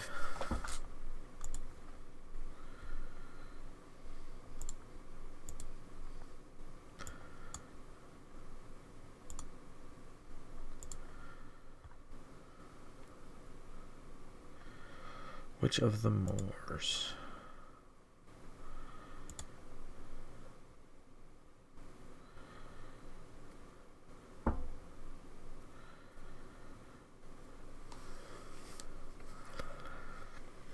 Okie dokie.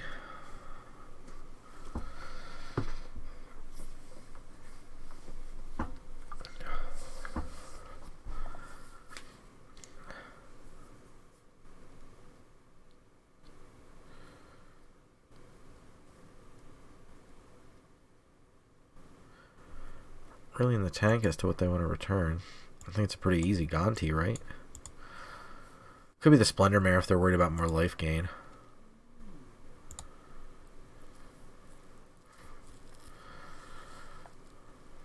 I don't think we need to draw a card here. Yeah, we're just kind of hoping for land at this point.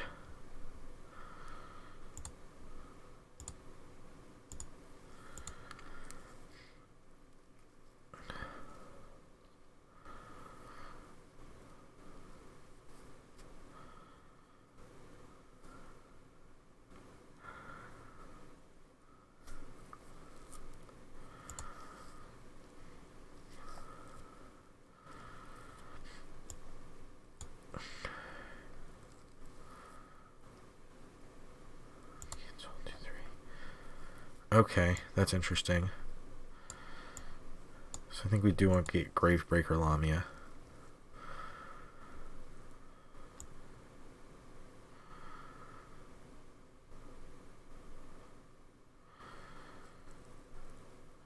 Anything we actively want to put in the yard that's a spell?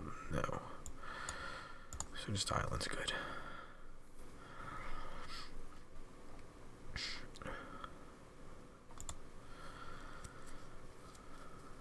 So if their plan is to cycle the Splendor Mare to gain life, it's A, a terrible plan, but B, I have the Threnody Singer at the ready that can give it minus 1, 2, 3, 4 pips, because the Threnody Singer will be the 4th pip. So it'll be the entire Witch's power and toughness. I mean, just to get me to sack a creature, I just sack a 1/2 flyer. I don't really... Doesn't really mean a lot to me.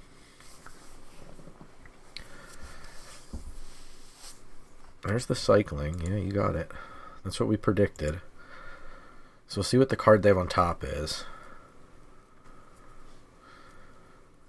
Filigree Familiar. So they gain 2 life. Okay.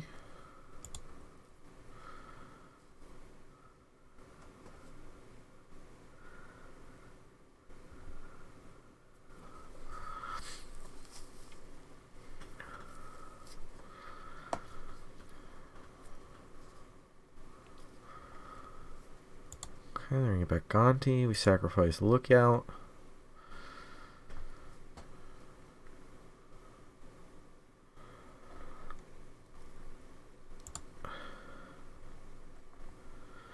You don't get to respond to your own trigger. Wow. Well, I got the Threnody Singer back anyway, so that's kind of fine.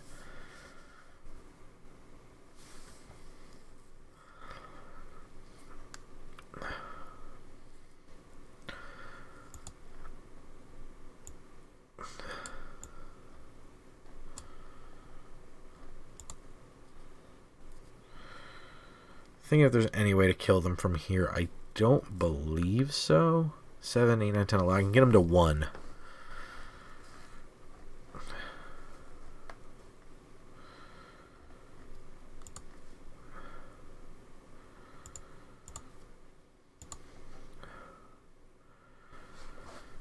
Wow. What? Why is the witch not just blocking the... Witch should be trading here.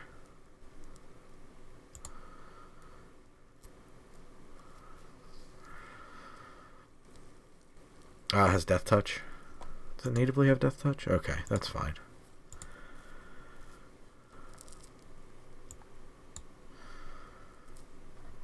Okay, so let's go. Get rid of some stiff.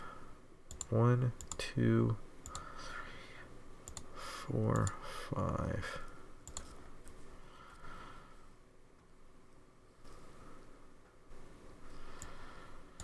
Okay. 5, 6, 7, 8 cards. I don't mind discarding a land, I don't believe.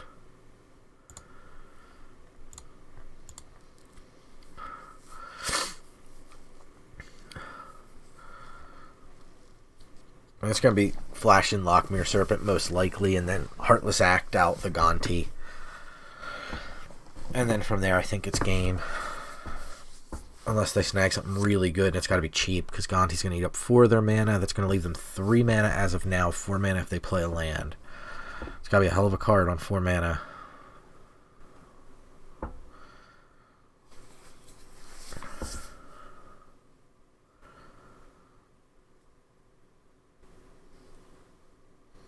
Daxos, Blessed by the Sun.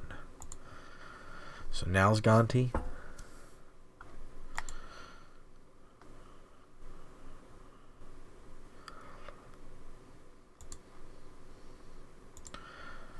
Here we go.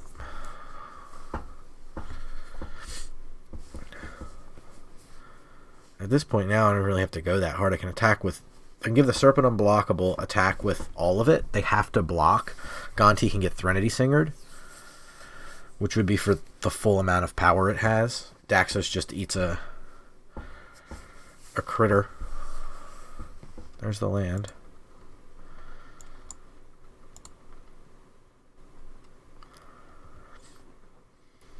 Okay.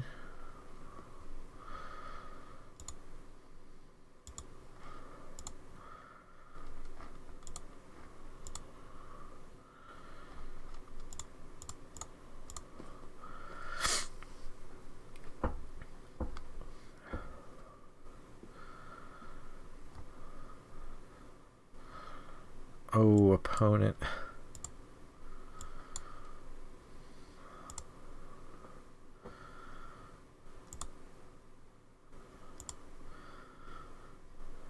Sorry.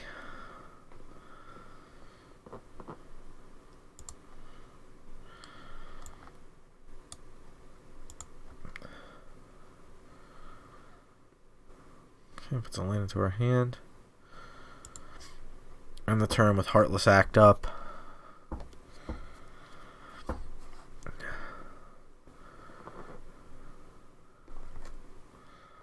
A tough board for our opponent to overcome here. We know we have no board wipes in our deck, so the Gonti card they could have gotten from us isn't really going to save them unless it gains them life or something. I don't think there's a card in my deck that saves them. 8 mana. The note they haven't activated a Danto for a token this entire game. They have needed it for mana. They're recurring something? It's not body double.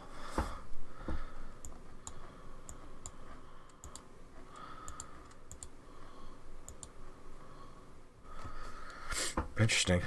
Another scoop, okay. Mold it over to see if they could do anything. Black-white. Chainer's Edict could be pretty good. Unsummon could be good. I'm not sure if I want to go down that road. This seems pretty good against...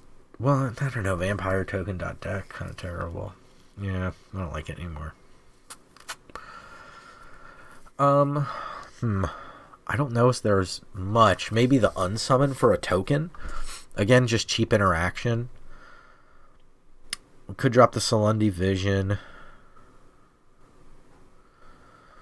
What else looks kind of bad against them? This early stuff looks fine. Witching Well's a little dirtily. But could be in the clutch if we're tight on mana. I guess it's just Vision. Vision's very dirtily. So I don't think we necessarily want that. Quite the dirtles. Opponent goes first. Hand looks good. Resolve Enforcer is going to be nice in this match. Threnody Singer, we showed off that being pretty good in the last one. Plan Island, playing Orzhov Enforcer is the plan. Secret Squire. I put a land in, so that's just trivial for our Orzhov Enforcer. We drew a Shipwreck Dowser, which is going to hopefully be nice down the line. Not good right now. Bastion of Remembrance. Okay, so their deck's all over the place. Really interesting. Do I clock here? I don't think I necessarily need to. I think I'd rather set up the Cutthroat. Not that it's going to be fantastic, but having some tempo I think is going to be a little bit better than Midnight Clock. What in the world is this? Exile another target creature you control, then return it. Whenever another creature enters the battlefield, you can pay white. If you do, put a 1/1 counter on it. If it's a unicorn, put 2 1/1 counters on it instead. I'm not familiar with Emil the Blessed. Emil? Emil? Anybody? Bueller? Okay, let's get this in. Okay, let's get this going. Midnight Clock. Interesting.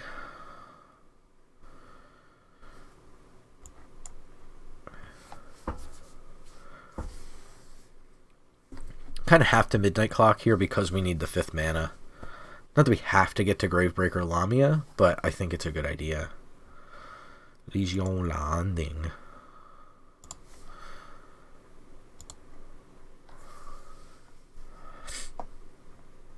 It's not a unicorn, it's a vampire. So that's good to know. Important note there. They have the ability to blink their Seeker Squire. So just return it. Yeah, it's just blink. That's cool. I like that. Little Training Grounds action, blue-white. 1 mana, blinking everything. I love blink. Love blinking stuff. One of my favorites.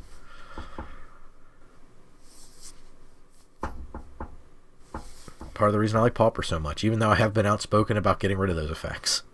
That Flicker deck is too good. Ephemerate and Ghostly Flicker, they're so strong. They're so strong.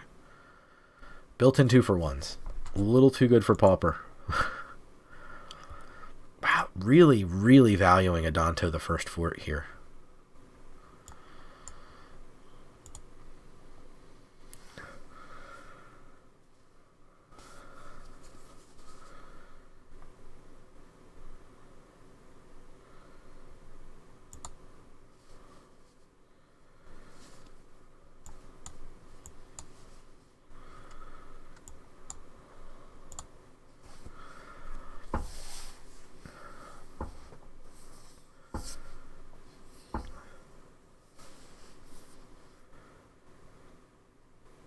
We have a Mortify.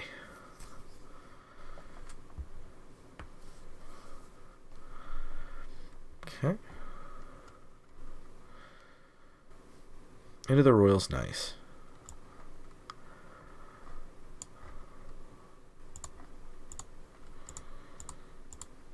I think we just play Gravebreaker here.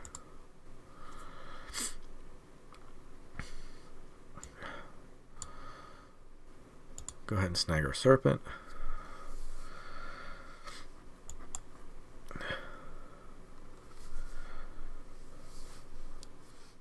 But Into the Royal's nice for the Vampire token.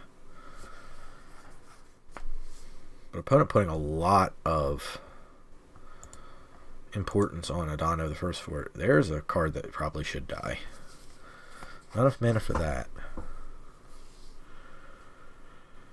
But I do think we need to find an answer for Senor Vito pretty quickly.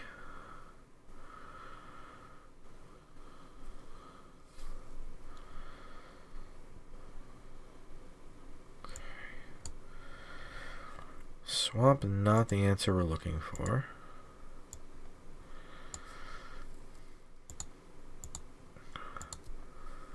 We have to bounce this before he can use it to, or she can use it to give their creatures lifelink.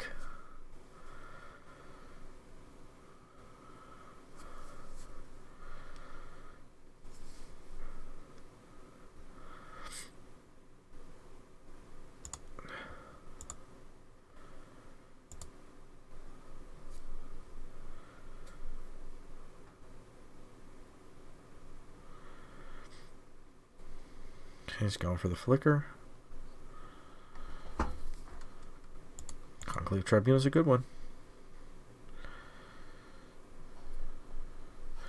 Don't know if we can get out from under this one. Here it's probably cast Veto, cast Conclave Tribunal.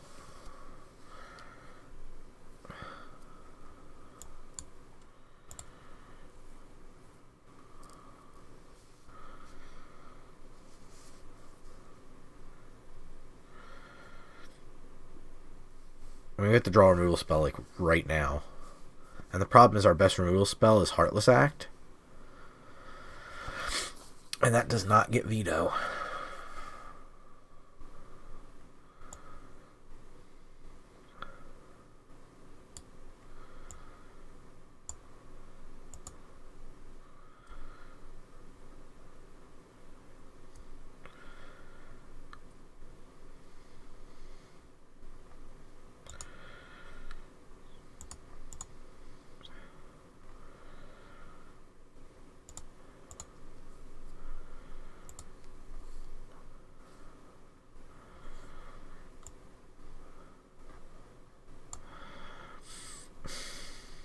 I think we'll end the turn here. I think we can afford to bounce Veto on their turn.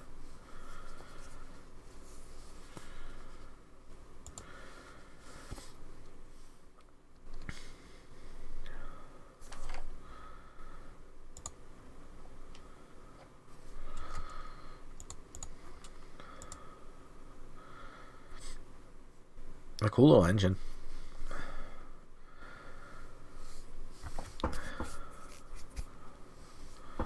I'm holding up the End of the Royal just in case, because we do get the ability to use that on the Conclave Tribunal if we need to, or the target for the Conclave Tribunal. The problem is they do have a lot of mana, so they can cast it by just tapping the Seeker Squire plus 3 mana and then still have enough to activate Veto. That's not a huge problem. That's a 6-point swing. Depending on what they target, the Shipwreck Dowser then becomes a 4/4, so they really have to be careful. They don't have just ability to do whatever they want. But it's getting hard for us to win, for sure. Now Veto's off the table. Okay, we don't have to Into the Royal here. And I will not if I don't have to.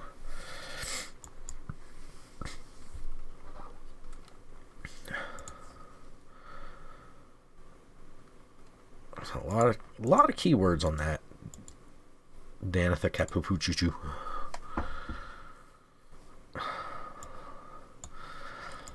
I'll go Foulmire.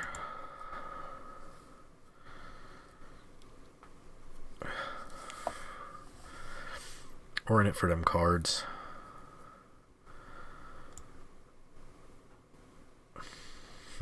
Interesting.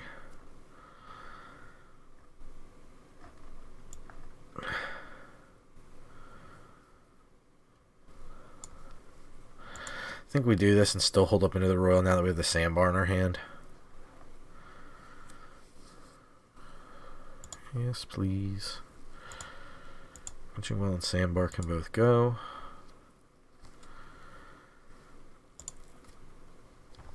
Witching Well not doing a whole lot for us. They finally activated the first fort. Finally.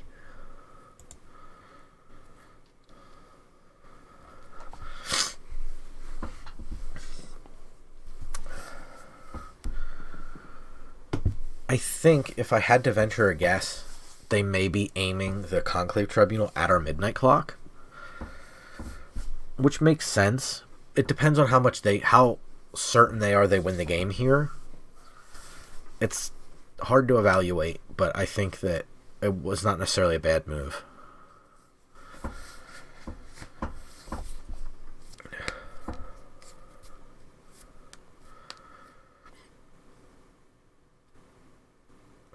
Looks like Conclave Tribunal coming in. Yep. Yeah, you got it. Not much I can do about that.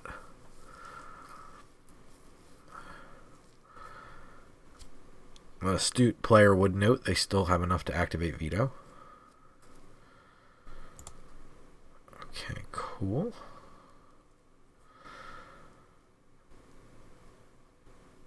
Sounds good. Swamp sounds bad.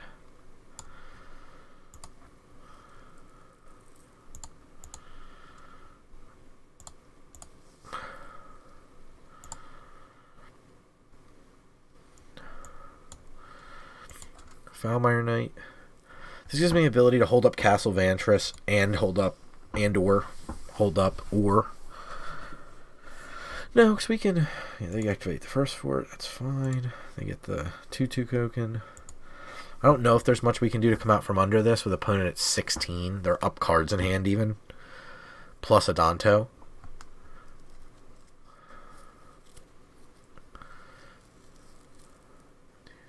Six, 7. They're one away from winning with Veto.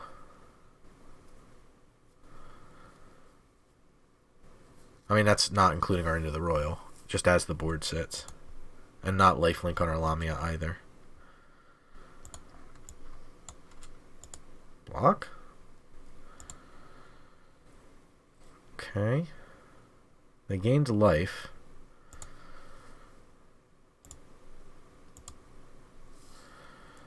Okay. I still gain life in that.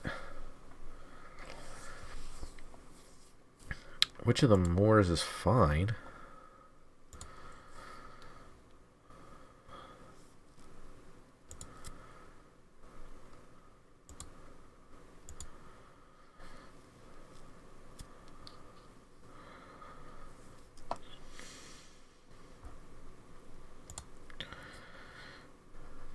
Augur of Bolus. Not so much a thing I'm interested in.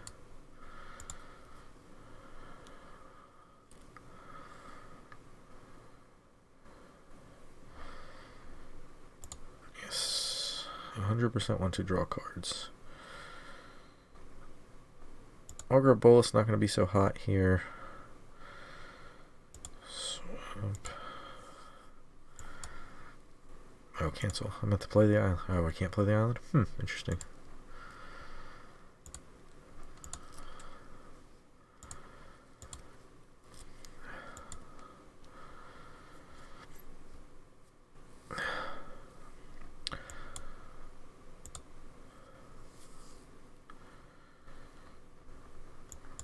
Okay, that was a mistake. Man, there's still one card in graveyard, huh? That's bonkers.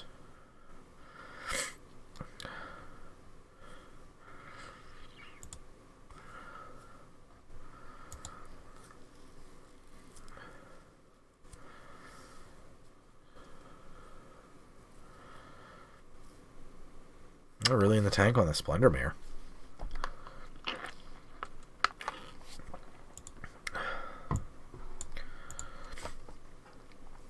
Okay.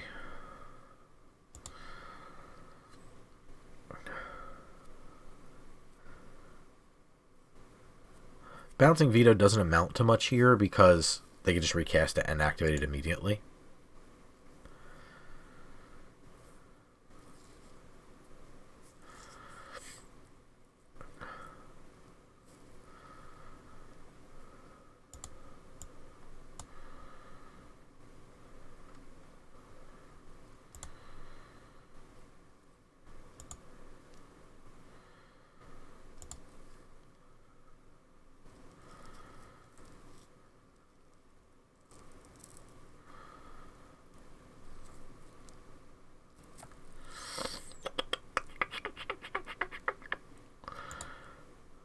Sure.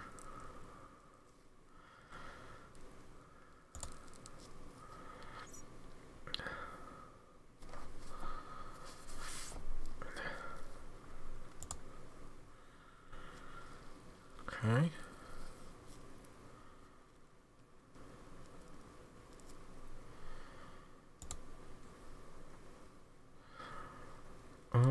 This one gets a little tougher. We'll take Afterlife Token.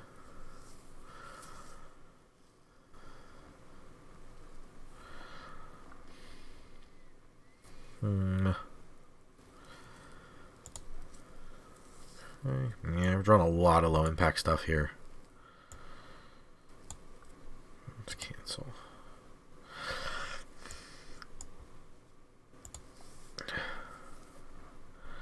Too many cards are low impact here, unfortunately.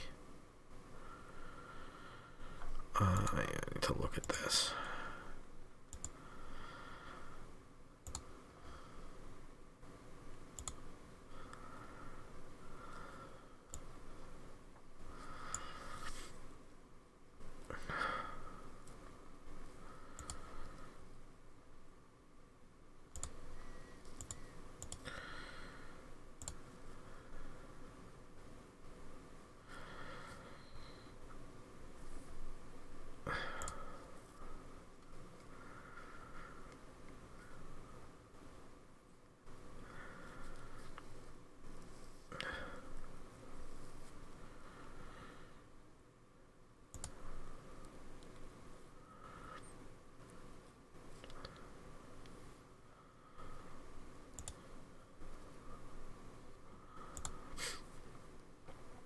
I'll probably go for another Flicker, I wager.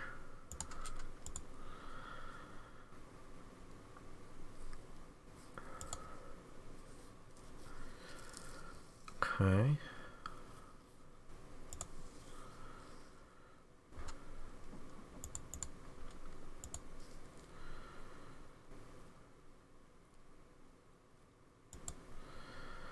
Yeah, part of what's really sticking me is they're just not putting things in their graveyard. All their effects seem to be permanent based, so I just can't even get this Drown in the Lock to function. Like, there's no card right now picks off minus Vampire Token, which is the best target for Into the Royal we have as well.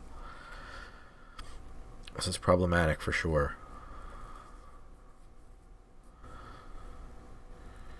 There's the veto activation. Resolves.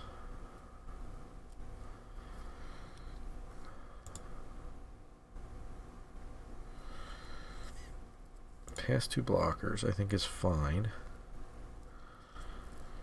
This can go on. This thing has Death Touch, though, right? Yeah.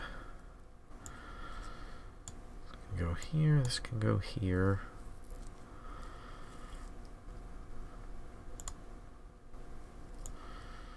This can go here. This can go here. This can go here.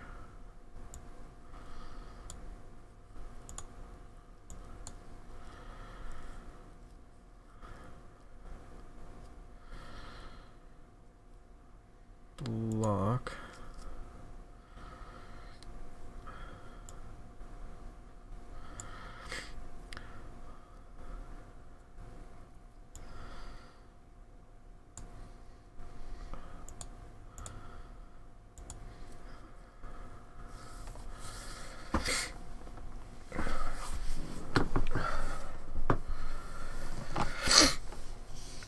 Unfortunately, they know about our Into the Royal, but I do have to drown the lock. The only thing I can drown in the lock.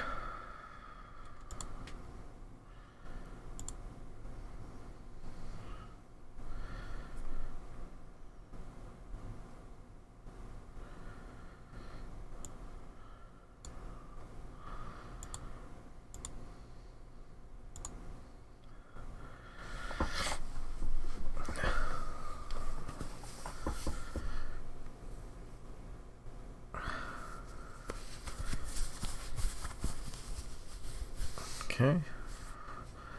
They negate us drawing a card, but I think that's basically it, because I don't think that veto trigger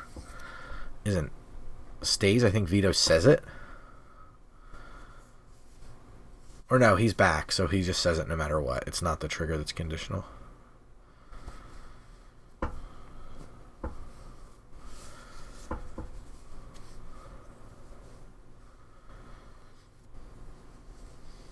Okay.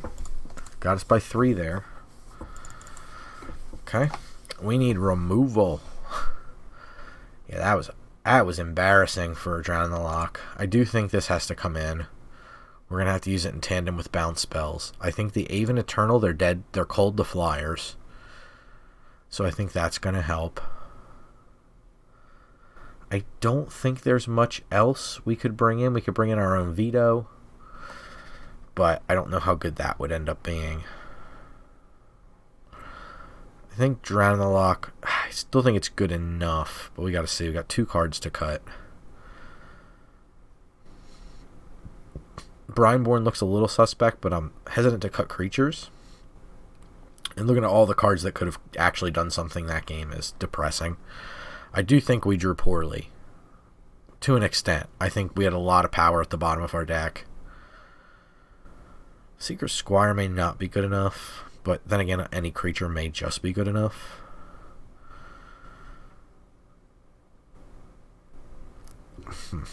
Okay.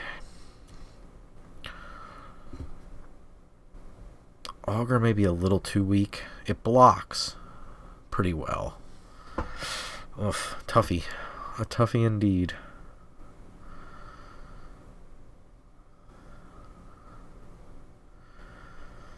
I think all our bigger stuff's pretty good.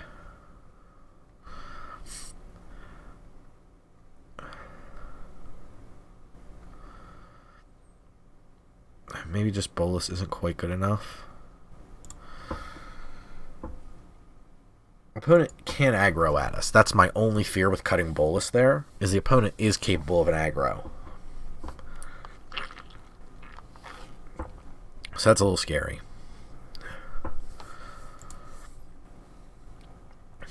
Okay, can't argue with that.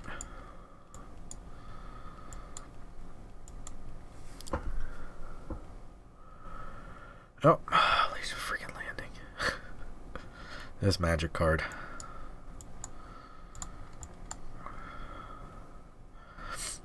That's the exact reason. Oh yeah, 100%.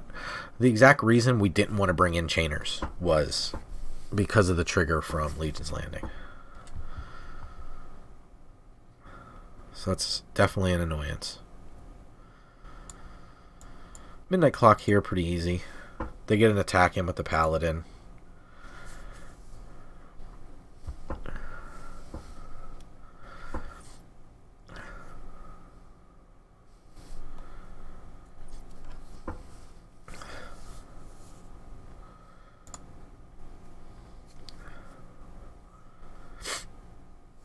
Okay, Filigree Familiar is going to untap the Paladin.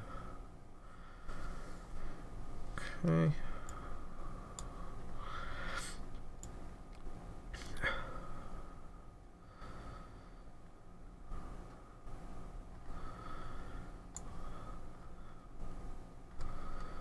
Cost 3.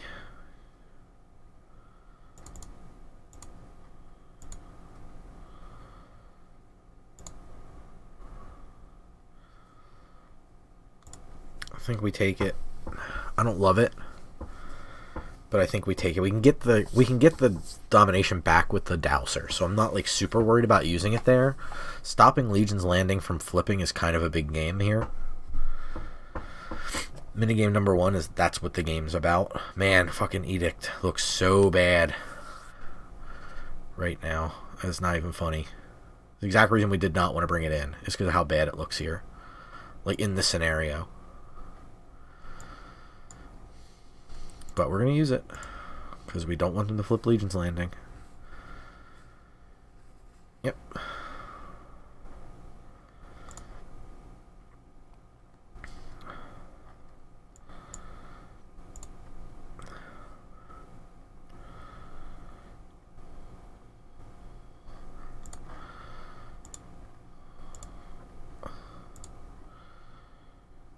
I think library's fine for that one.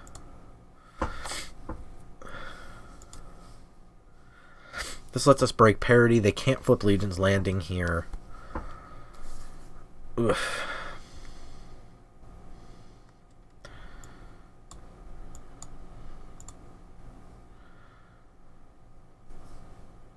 Which of the Moors I would take it on 5?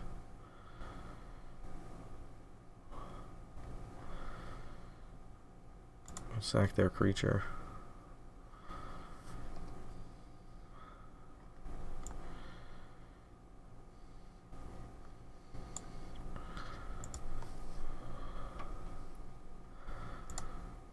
I think we take the domination here.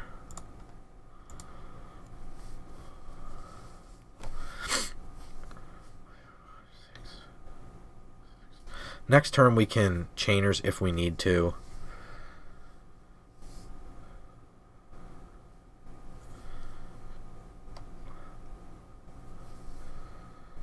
Daxos Bastion. So get their life gain trigger there. Scry to the top, which is bad news.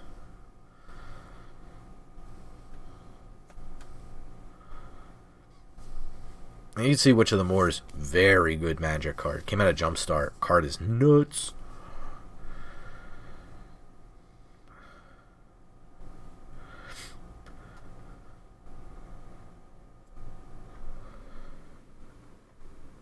I think we sack the Dowser here because we have the body double. Okay.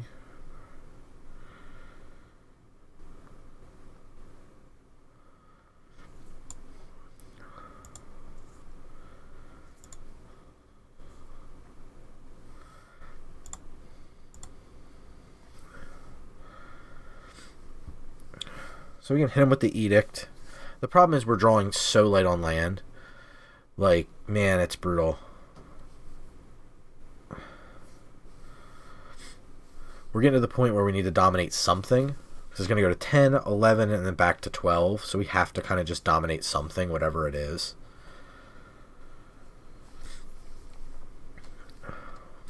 Oh, Fido. Yeah, we're in trouble.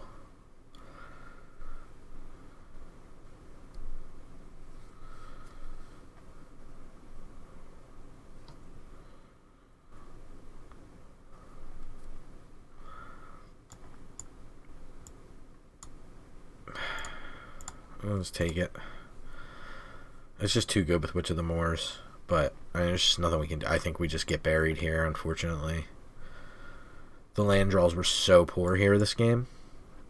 Like, at this point, we should be flashing back. We should have flashed back Chainers, and we should be looking to use Low Mage on Witch of the Moors here.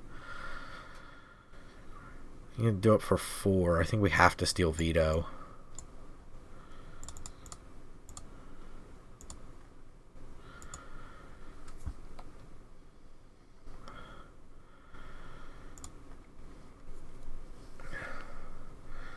Because now on our turn we lose these, and it's just kind of unfortunate.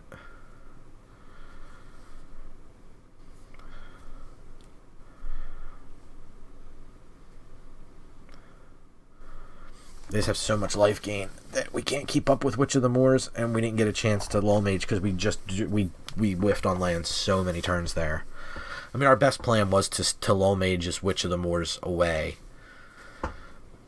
And we just couldn't. Missed on the turn when we could have flashback Chainers. Missed on the following land. Just needed a land and couldn't get it.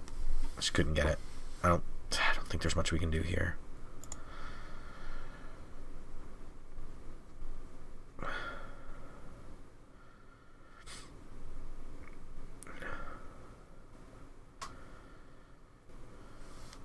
I don't think you necessarily need to play the Filigree Familiar there. I think you play the Paladin. Unless you intend to play both.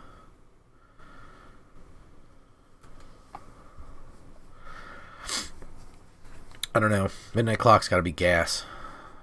I don't even know what could be in the... Honestly, I don't even know. I don't think there's anything.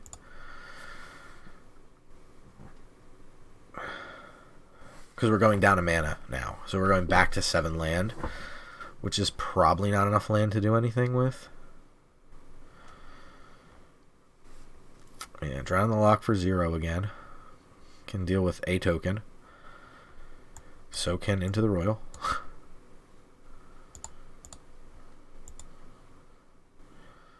But now we get hit with Bastion.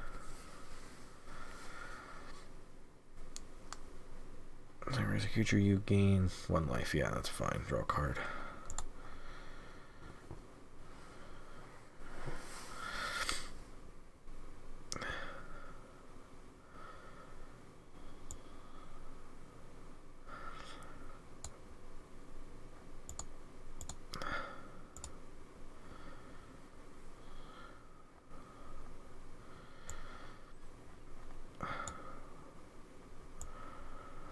I mean, like, Filigree Familiar just draws them a card and whatnot, so there's not much we can do here.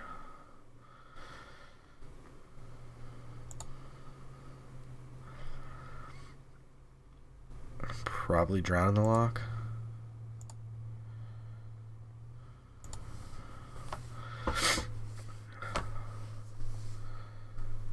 Not much we can do, unfortunately.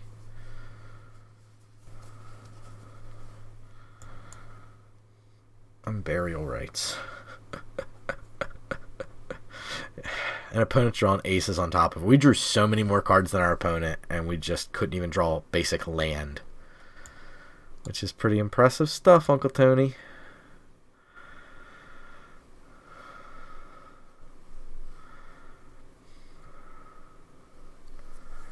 Sure. I mean, that's the problem with the control deck. Sometimes you just kind of get rocked. Opponent apparently can just outcard quality me, even though I've drawn a ton more cards. Is what it is, I suppose. You draw hot, you draw hot. I mean, I don't want to sound... I hate it when people complain, like, oh, but, I mean, geez Louise, this game... Of all the games, this game was one of the most brutal for opponent just drawing complete and utter gas the entire time.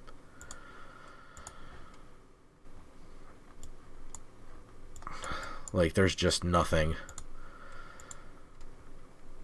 we can do to stop them.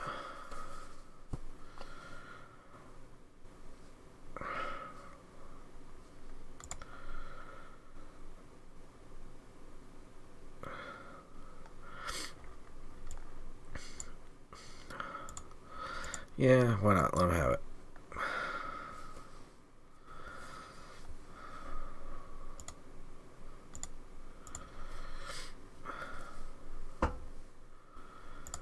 So we'll go ahead and scoop them up here, because this video has gone on for a while, nearly 2.5 hours of this. So if you've made it to this point in the video, please type the secret word, which I will make kerfuffle. If you type kerfuffle into the comments, I'll know that you made it this far into the video. And, you know, you don't get anything for it, but I'll shout you out on the stream a whole bunch. I'll shout you out a whole bunch. If you got something you want to plug, I'll plug it. It's just kind of, I'm your advertising person if you want that. So we'll take a quick last look at the deck to see. I think it was a pretty solid control deck. I think we were a little light, removal light, I mean, I feel like we weren't super light on anything specifically. That last match was just brutal because they were so permanent based. Maybe a board wipe, but I don't even know if Black had one in the Tinker's Cube. But that's what it felt like we were missing. It just felt like we drew so bad against that last opponent. Like, I'm looking at cards that we could cast. Enter the God Eternals. Boy, oh boy, would that have been good. Farika Spawn probably would have been pretty nice at some point. We just couldn't quite get there against that last opponent. But I think the deck overall is fairly well balanced. I don't think we got steamrolled at any point. I definitely made a couple bonehead plays in there. Not too many this time, but I definitely won. I can count for sure. Otherwise, though, not too bad of a deck. It felt like it was pretty good. I think Tinker's Cube is a lot of that, where you're going to be playing longer games. So just prepare, make sure you know what your deck strategy is, make sure that you have some things that can come together. That last opponent definitely had that, where once they got their breakfast machine rolling, you really couldn't stop it. The big problem with blue-black no splash is you just can't answer enchantments. You have a lot of trouble pressuring that way. Planeswalkers become tough because you tend to be a little light on creatures, but it's definitely doable. The enchantment thing is definitely tough, and green has an enchantment deck with the Enchantress deck, and you saw white and black there kind of with the Aristocrats theme. It also extends into red. So enchantments can definitely be super problematic. I think hyper aggro, and then after hyper aggro being our worst match, one of our other worst matches is a dedicated enchantment-based deck like that was. And I think our big thing is maybe not just removal, but I think our big problem in general was counter magic. We didn't see any really wheel at all. We passed a negate and I think a supreme verdict at a point, but I think both of those were justifiable passes. But man, oh man, I don't think the deck really reflects too well what it could have done. I think it was a little bit better than a 1-2 in terms of matches, but overall everything was close. It wasn't like I said, we didn't get steamrolled in any match. We had draws, we had blinds, so I'm sure I made mistakes I didn't see. I know there's some obvious ones that I can in retrospect point out, but I think there's some maybe some minor ones just in actually going through my lines that maybe I didn't do right.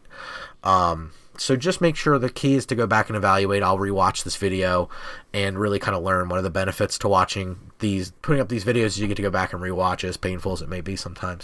So I'll stop boring you. If you've made it all the way here, you are a true champion.